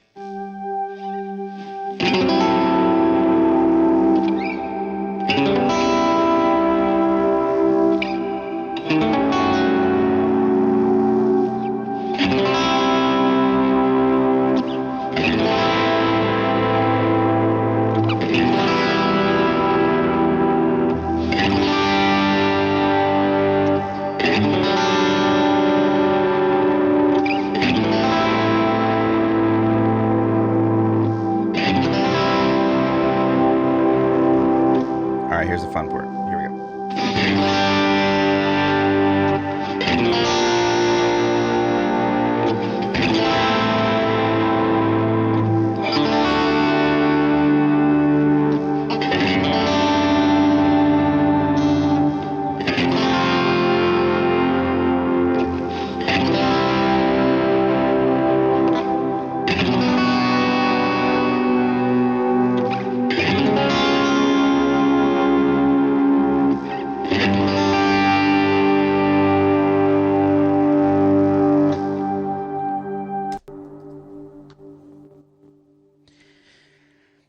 Have fun. Flat 3, 5/7, flat 7, and sharp 4.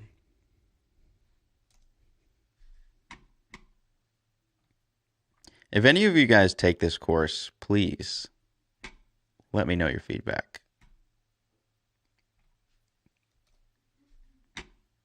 When you come up with some of these concepts, you're kind of taking shots in the dark a little bit. Let me know if day 25 to day 30 is too much. It should challenge you. By the time you hit day 25, you should be pretty good at recognizing chords and stuff.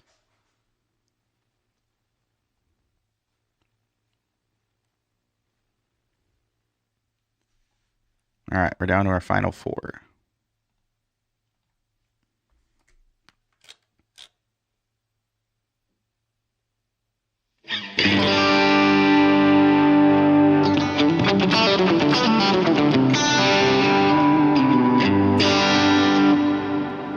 What Carol of the Bells cover? Are you talking about Miraculum? Because that would make sense.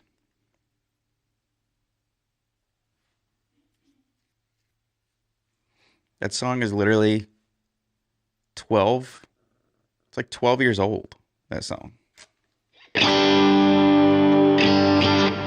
That would make sense.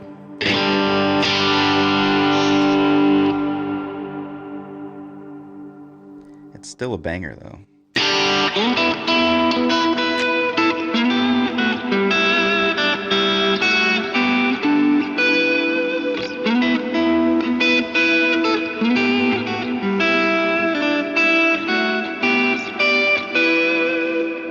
It's forever burned in my brain.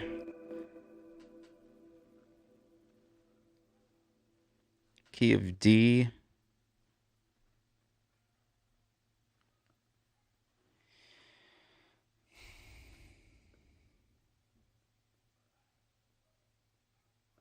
Let's see, we got a sharp 1 or a flat 2.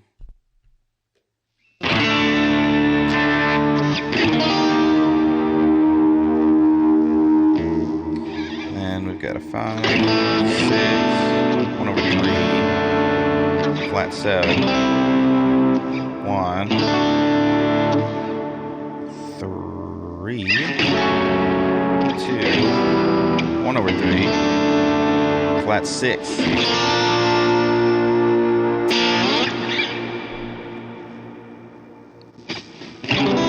All right, let's do it.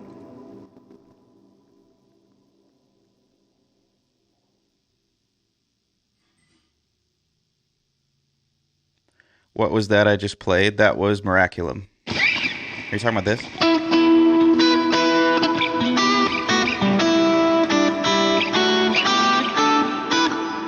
That's Miraculum by Lincoln Brewster.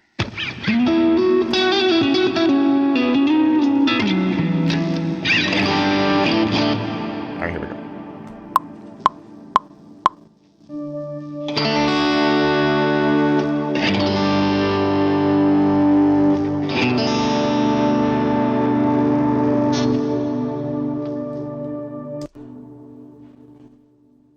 Something happened to my GoPro.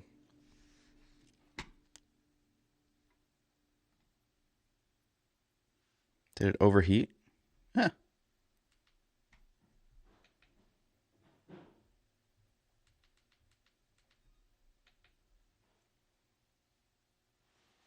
Just done restarted. Okay.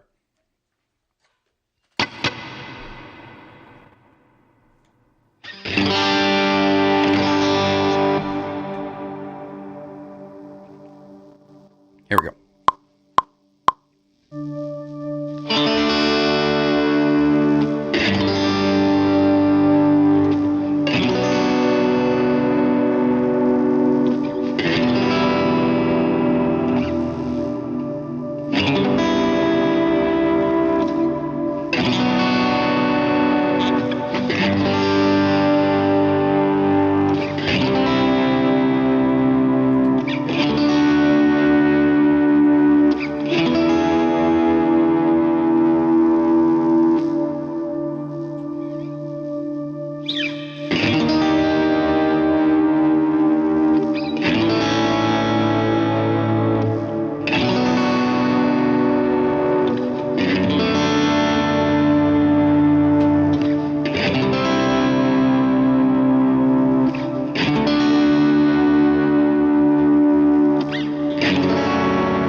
All right, that was day 27. We've got 3 left.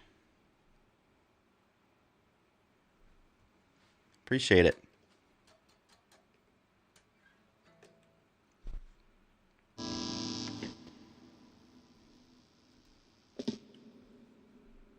Three more left.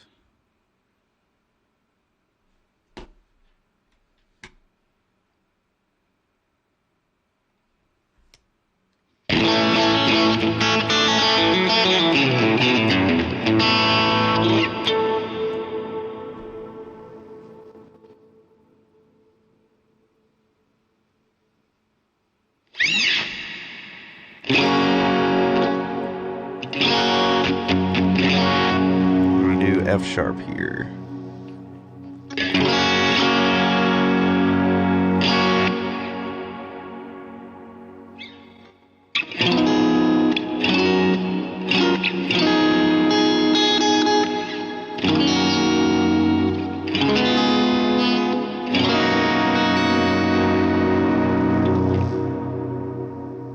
So what do we got in here? We got a 1, 2, flat 7,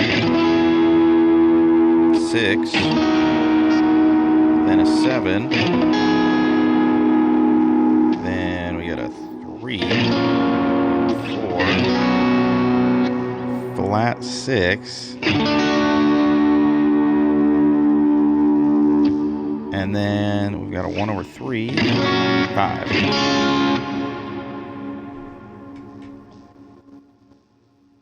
Let's run it.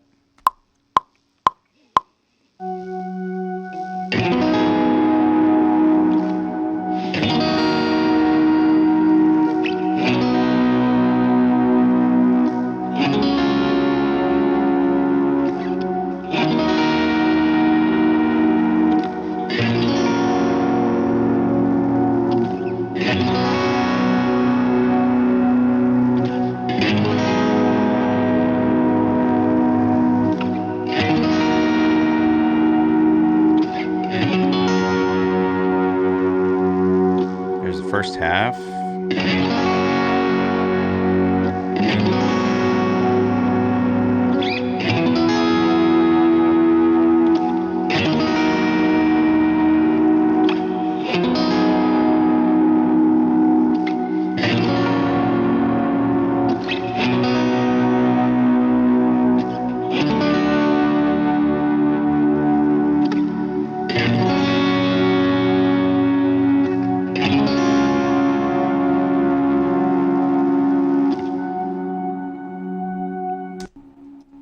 Praise the Lord. We've got 2 left.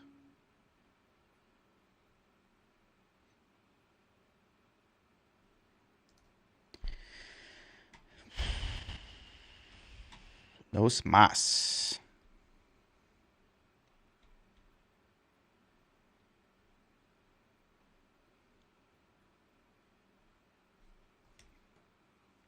What's the next key?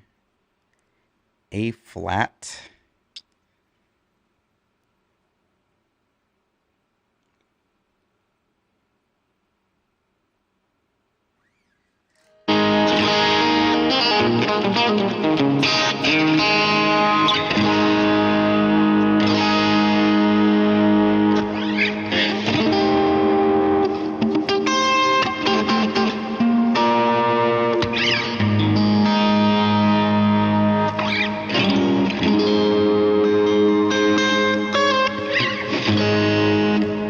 See, we got a 1, flat 7, 2,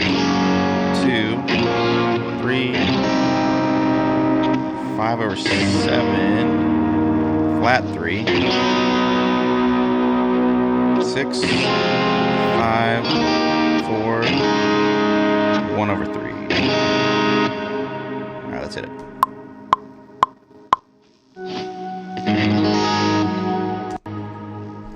Got the wrong pad.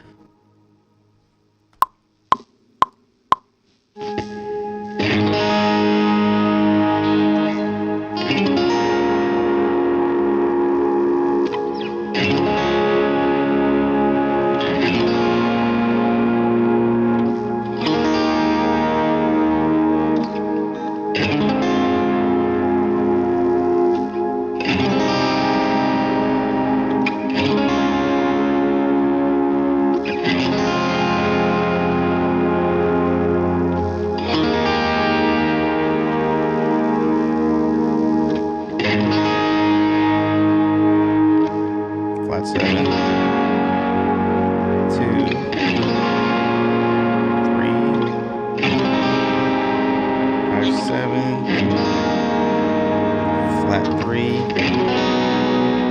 3, 5, 7, flat 3, 6, 5, 4, 1 over 3.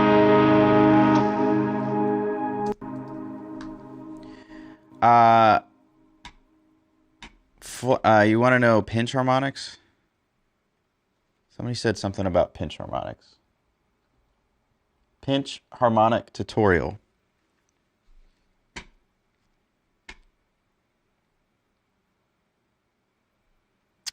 Can I play Count 'Em? Is that the Brandon Lake song? I haven't really listened to that one. Is that a good one? Is it Brandon Lake? Am I crazy? Count 'Em. Yeah, it is Brandon Lake. I actually have to listen through that. Through that one. All right, somebody had a pinch harmonic tutorial question. And so before I do the last one, I figured it'd be a good break time.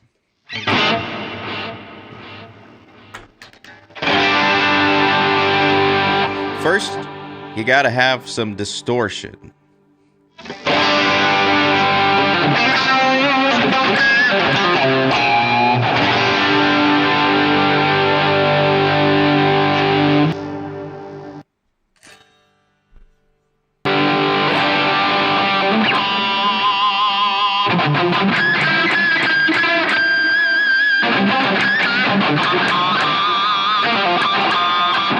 Here's what a pinch harmonic is.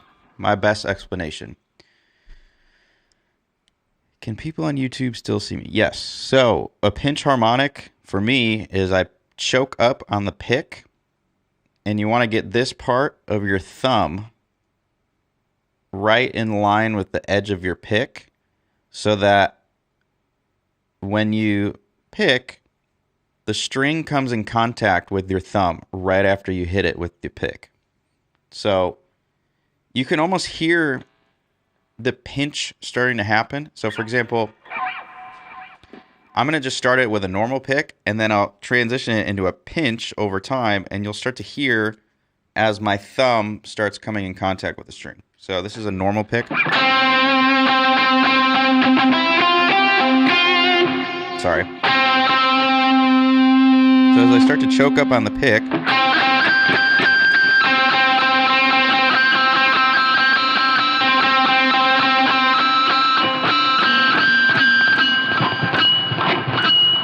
see, right there's too much. It's just a straight up, it's a harmonic, that's for sure. But, so there's different degrees of it, and you almost want to feel it out as you're figuring it out.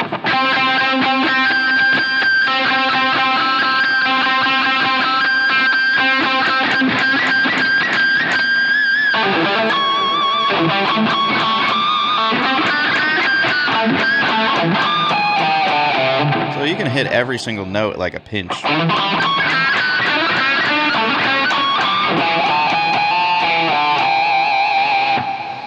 So that's one of those things where if you even go back and look at like Van Halen's playing, you can kind of hear it. Like if you dig into a certain note,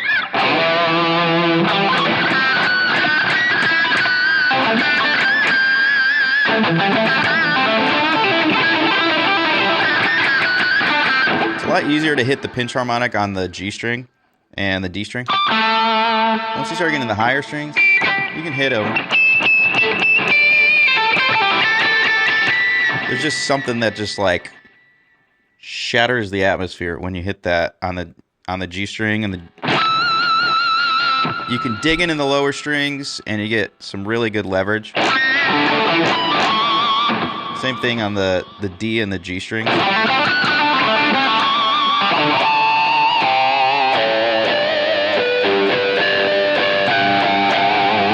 The lower strings where you can kind of get those like more of the metal squeals and stuff.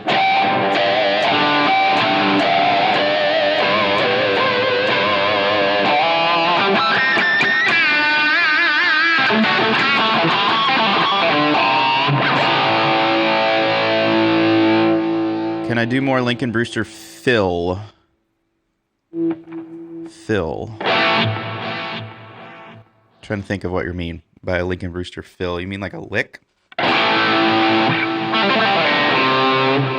That's Lincoln Brewster right there.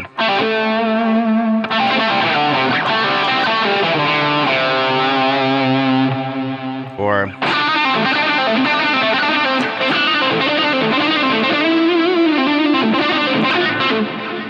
that's a Lincoln Brewster thing. That's a Lincoln Brewster thing.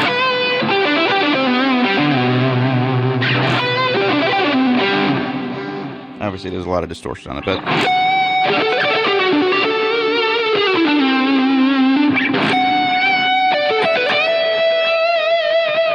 it's another Lincoln Brewster thing here.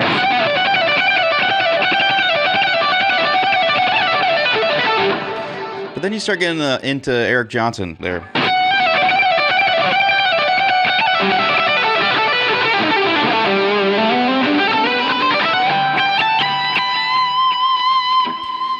I learned like this descending lick from Lincoln Brewster, but I don't know. I don't think he's the only person that's ever really played this pattern, but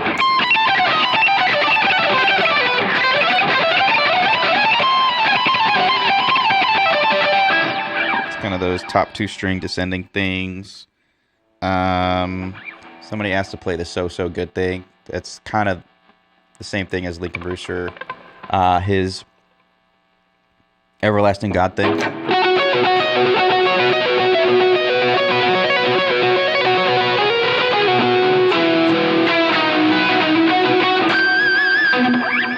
But the So Good is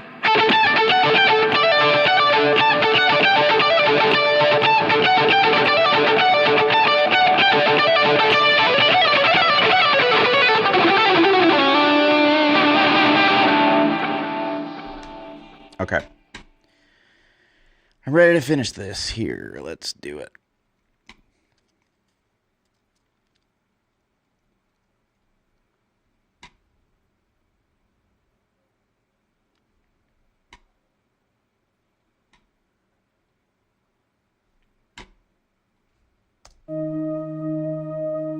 Day 30.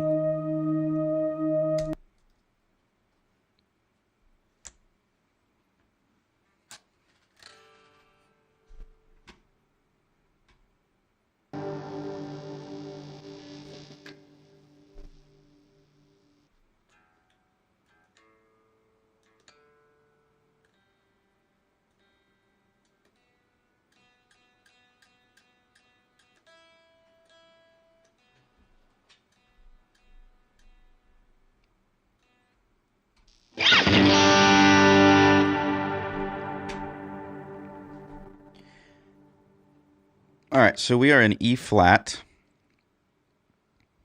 for this last one.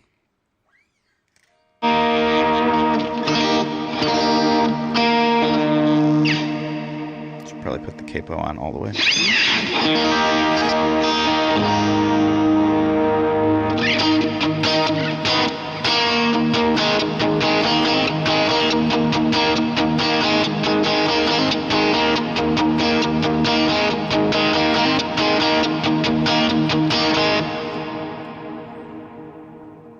If you're a true OG Christian music radio listener from like, gosh, it had to be like the 90s, early 2000s, that riff right there.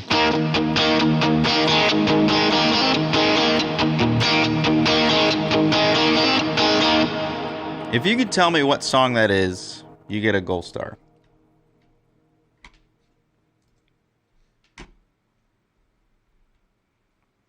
All right, so we got a 1, 2,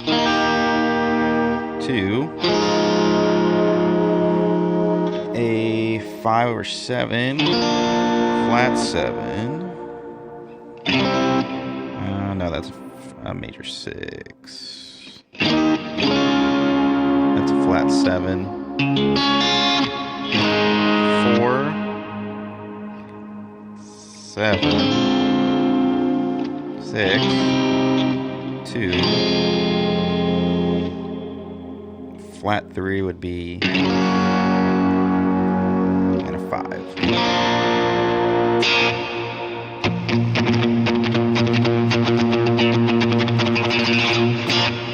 All right, let's do this.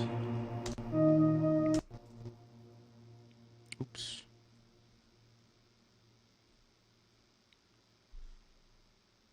Let's do it.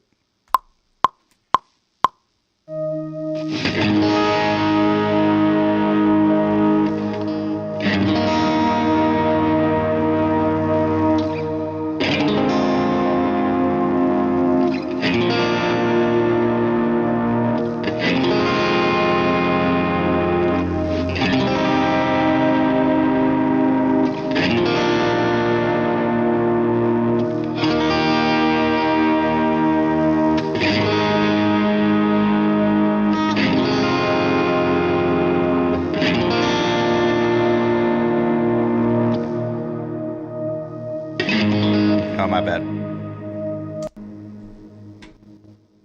going to start that over. That was the wrong number.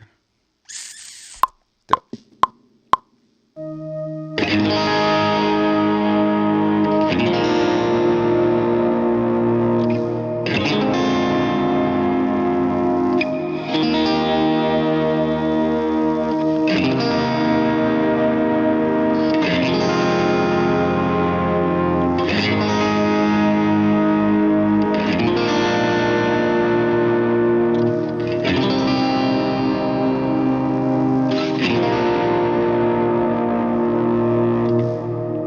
Back to 1, 2,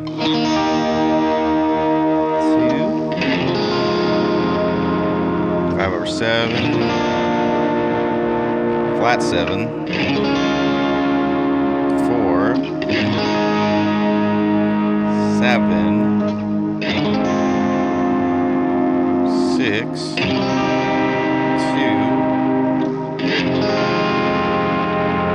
flat 3, 5,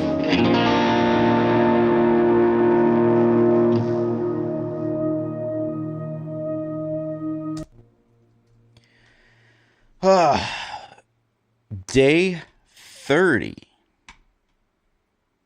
done. The 30-day workbook audio recordings have been complete. If you plan on taking this course, I advise you not to watch any of this or memorize any of the answers because it's not going to help you if you know all the answers. Are you going to release a patch for Helix on God I'm Just Grateful? Yes. I'm hoping either by the end of the week or early next week. We're getting there. We're close. So I've been juggling this Nashville numbers course and getting patches out to you guys and tabs and all this stuff. So my number one goal is to finish this because I've been wanting to make this for a very long time. And I'm excited that it's almost out there in the world. Again, if you're just joining and you're curious about what this is, I've made a Nashville numbers course. I'm in the process of making it. And it's almost done. The curriculum is done. The workbooks are done. I just need to record some videos to go along with it. And I want to be honest, it's better than anything that I've taken, and I went to music school for college. So I've taken what little stuff that I've learned over there, and the bulk of my experience playing for many different artists, for church, for multiple different genres, and I've compiled everything that I know into this. But, well, I appreciate you watching. Aiden, specifically, shout out to Aiden for commenting on TikTok. Appreciate you for watching what would be a really boring 2-hour-long thing of me just recording audio quizzes for you guys. So I appreciate you for making this a more enjoyable experience rather than me just sitting here just hitting 300 chords, 300 diamonds.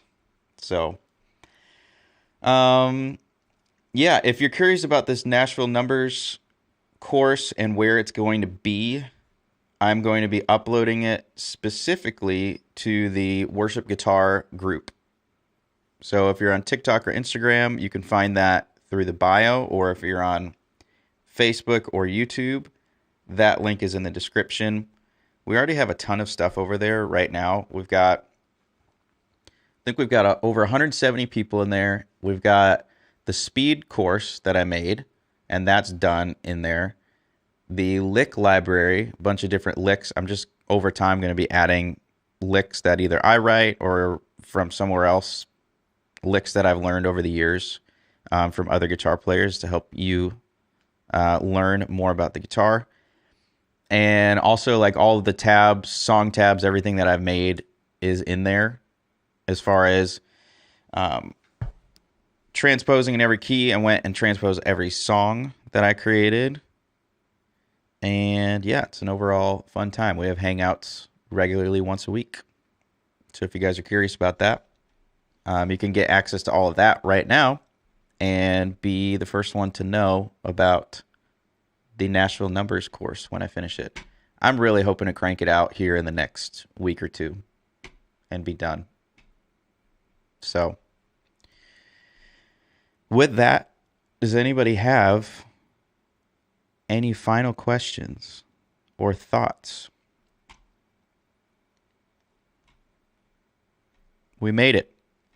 All 30 days. I made a 30-day workbook to quiz you on ear training and going by sight, looking at the letters and numbers with blanks, everything. 30 days. What up, Pristine Works Detailing? You have 3 questions. Let's hear it. What do you got?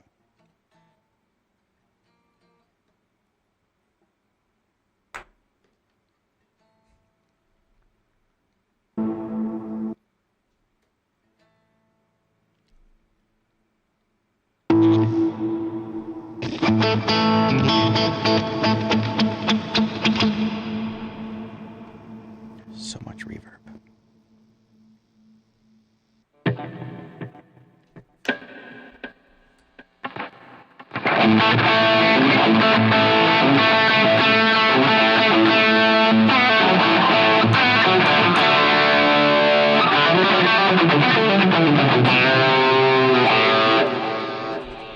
First question, when will your course be available and how much is the course?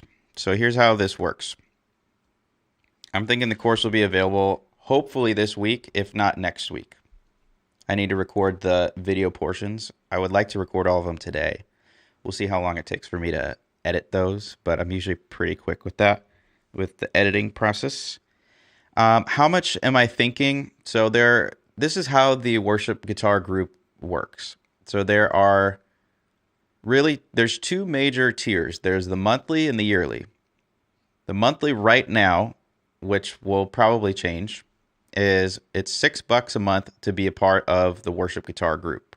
And this is access to the group, all of my song tabs and things like that. And then there are courses inside of the group. So what happens is if you are a monthly member, which is $6 a month, versus a yearly member, which is the second tier, it's $50 a year. So it's a pretty big discount between if you go yearly. But what I'm doing is if you jump to the yearly, you get access to all the courses, everything, like the whole thing. And so it's actually, I think it ends up being cheaper, like $4 or $5 a month for the yearly. And you get access to all of the courses, the speed course, the Nashville numbers course. And then if you're a monthly, it'll probably be just like more of a one-off type of thing. But I have it situated in a way where it's like kind of a no-brainer to do the whole year's worth. Because it's going to end up being like way cheaper if you did it that way versus doing every single course and things like that. Also, I forgot to mention, this is a huge thing about the group. A lot of people follow me on these pages and they have a Line 6 unit, a Helix, HX Stomp, Podgo, or HX Effects. I have basically a free patch that gets released every month within the group, just for being a part of the group. So if you rather not go to the website and buy one-off patches just for being a part of the group, this is monthly and yearly people. You'll basically get a free patch that goes live every month. And the first one is a patch bundle, and the last one at month 12 is a patch bundle. So it's multiple patches. When I play solos, do I use numbers to find the notes or solfa? I'm assuming you're like solfish. Like, is that how you say it? Not the second one. I think in letters and numbers and shapes. So the goal is to learn the numbers and letters, but not let it control you, if that makes sense. So the goal is to learn the rules so that you can bury them in the back of your mind and you know them so well that you're thinking about the feeling of the notes in your ear training, the feeling of the notes, and your brain already knows where all the patterns are. But the goal is to get it to the point where it's like, this is such a terrible example, and I wrote this down, but I don't know if you've ever seen anybody who has gotten this is terrible, but an amputee, somebody who has either gotten an arm replaced or a leg replaced. It's an extension of themselves, and they know it so well that they could do things better than you. Okay, here's another example. There's somebody that, I don't know if they were born this way, but they didn't have any arms, but he plays the guitar like better than most guitar players. The goal is to get your guitar to the point where it's such an extension of you that you don't really think about the numbers and the letters all the time. The goal is to get past that point. Because once you get past that point, then you only think about the emotion that music is and the communication of what music is. Because the people on the other end, the people in the congregation or the audience or whatever, they don't think in numbers. They don't think in music theory. Your job is to learn the music theory and the numbers and then communicate an emotion or an idea. It just so happens that the language that you're speaking is music. But people interpret the music as an emotion, as a signal in their brain. And so the goal is to learn the rules to break them, so to speak, and get past them and try to work towards the communication side of music. I don't know if that makes any sense. But third question, do I offer private lessons? Yes. If you go to my website, if you go to joeycobra.com, you can find one-off lessons and stuff like that, if you're curious.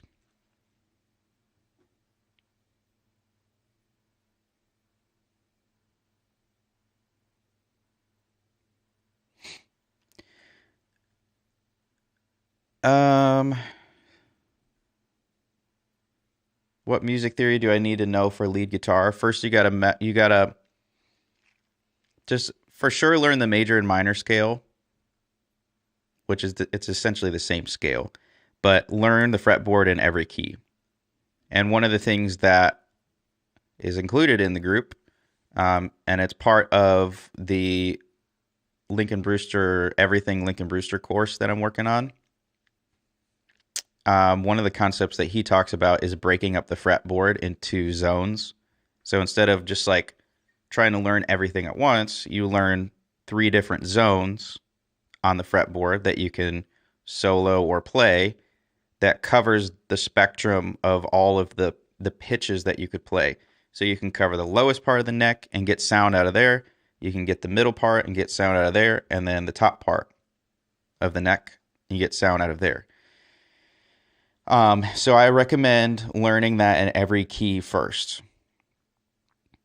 And then you'll know all the notes that are in the major and the minor scale.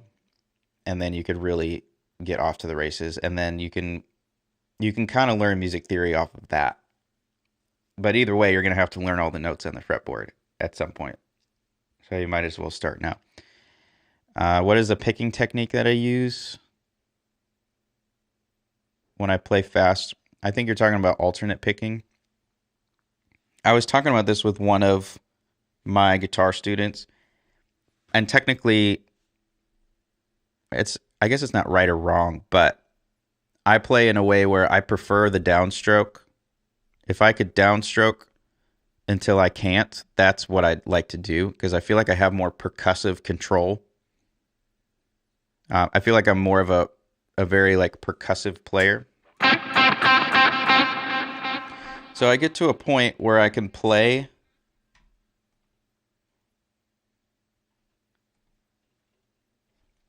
so like, for example, if I do all downstrokes,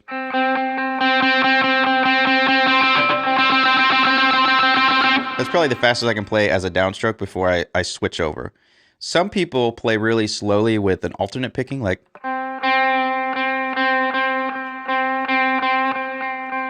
I don't jump over to alternate picking until I have to, or unless like I need to, picking wise, because I like the more percussiveness of the down picking. So like, let's say if I was doing,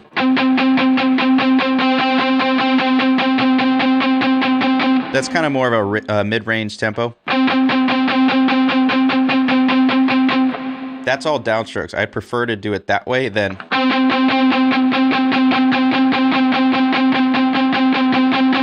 For me, I just don't feel like I feel the guitar, like the percussiveness out of it, because I could really. And I could start playing accented notes and things like that. You could do that alternate picking, but there's just something about just digging into the guitar.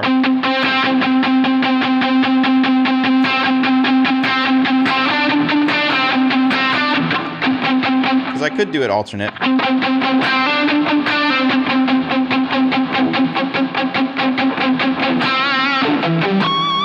So like if I wanted to do what I'm talking about, I play downstrokes until I can't, and then I switch over to alternate picking. So like, my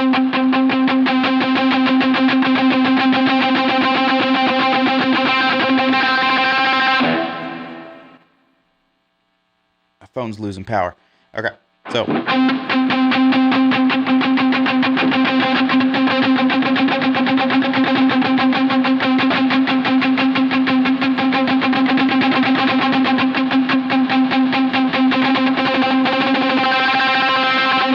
So I don't know if you could see that changeover. If you just listen to it, you almost can't hear the changeover.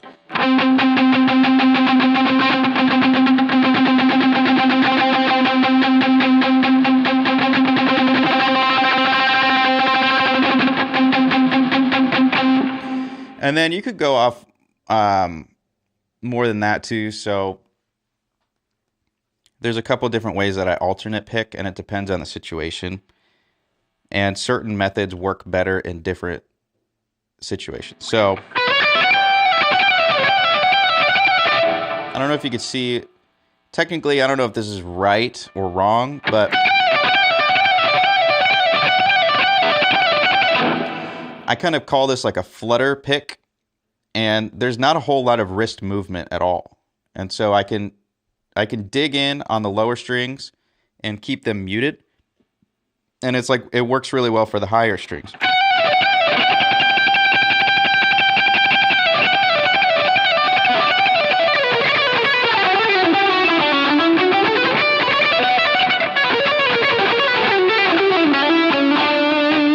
That way I can stay on top of the extra strings so that they're not ringing out.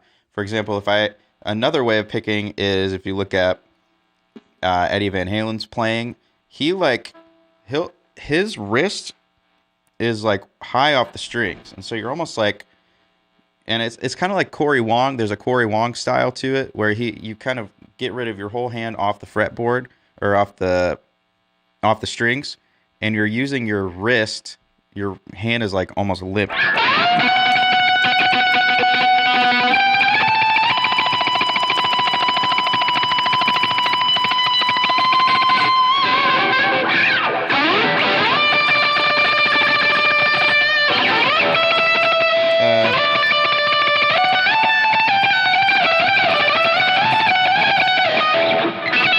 So there's a way to do that, and then the other one's kind of the more traditional way, where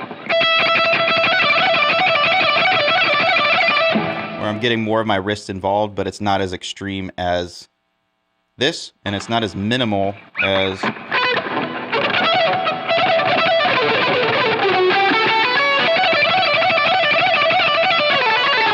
I guess this would be more of the kind of the traditional approach of what you're supposed to be playing.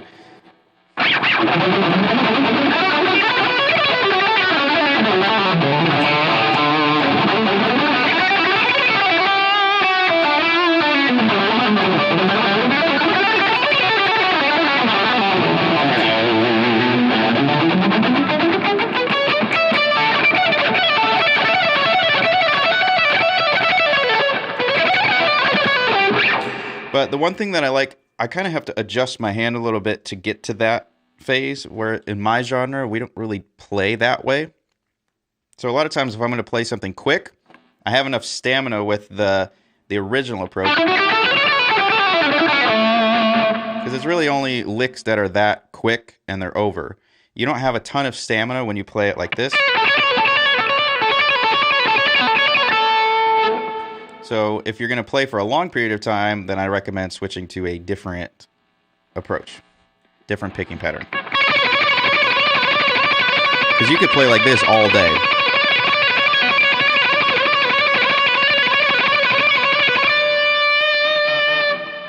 So it only works for the quicker stuff.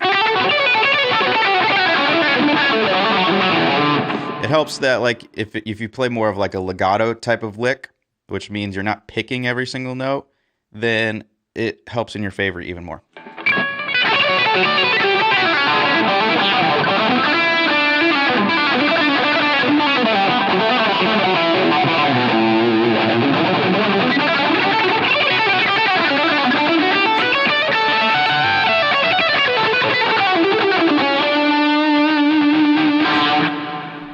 All right. Hope that helped.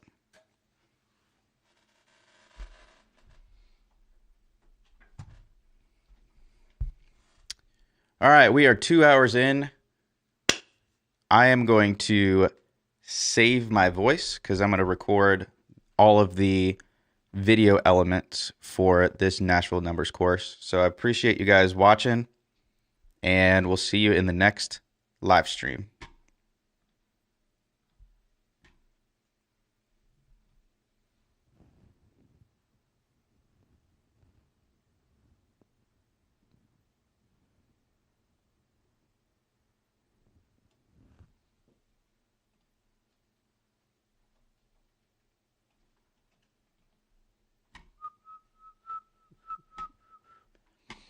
You guys are still here.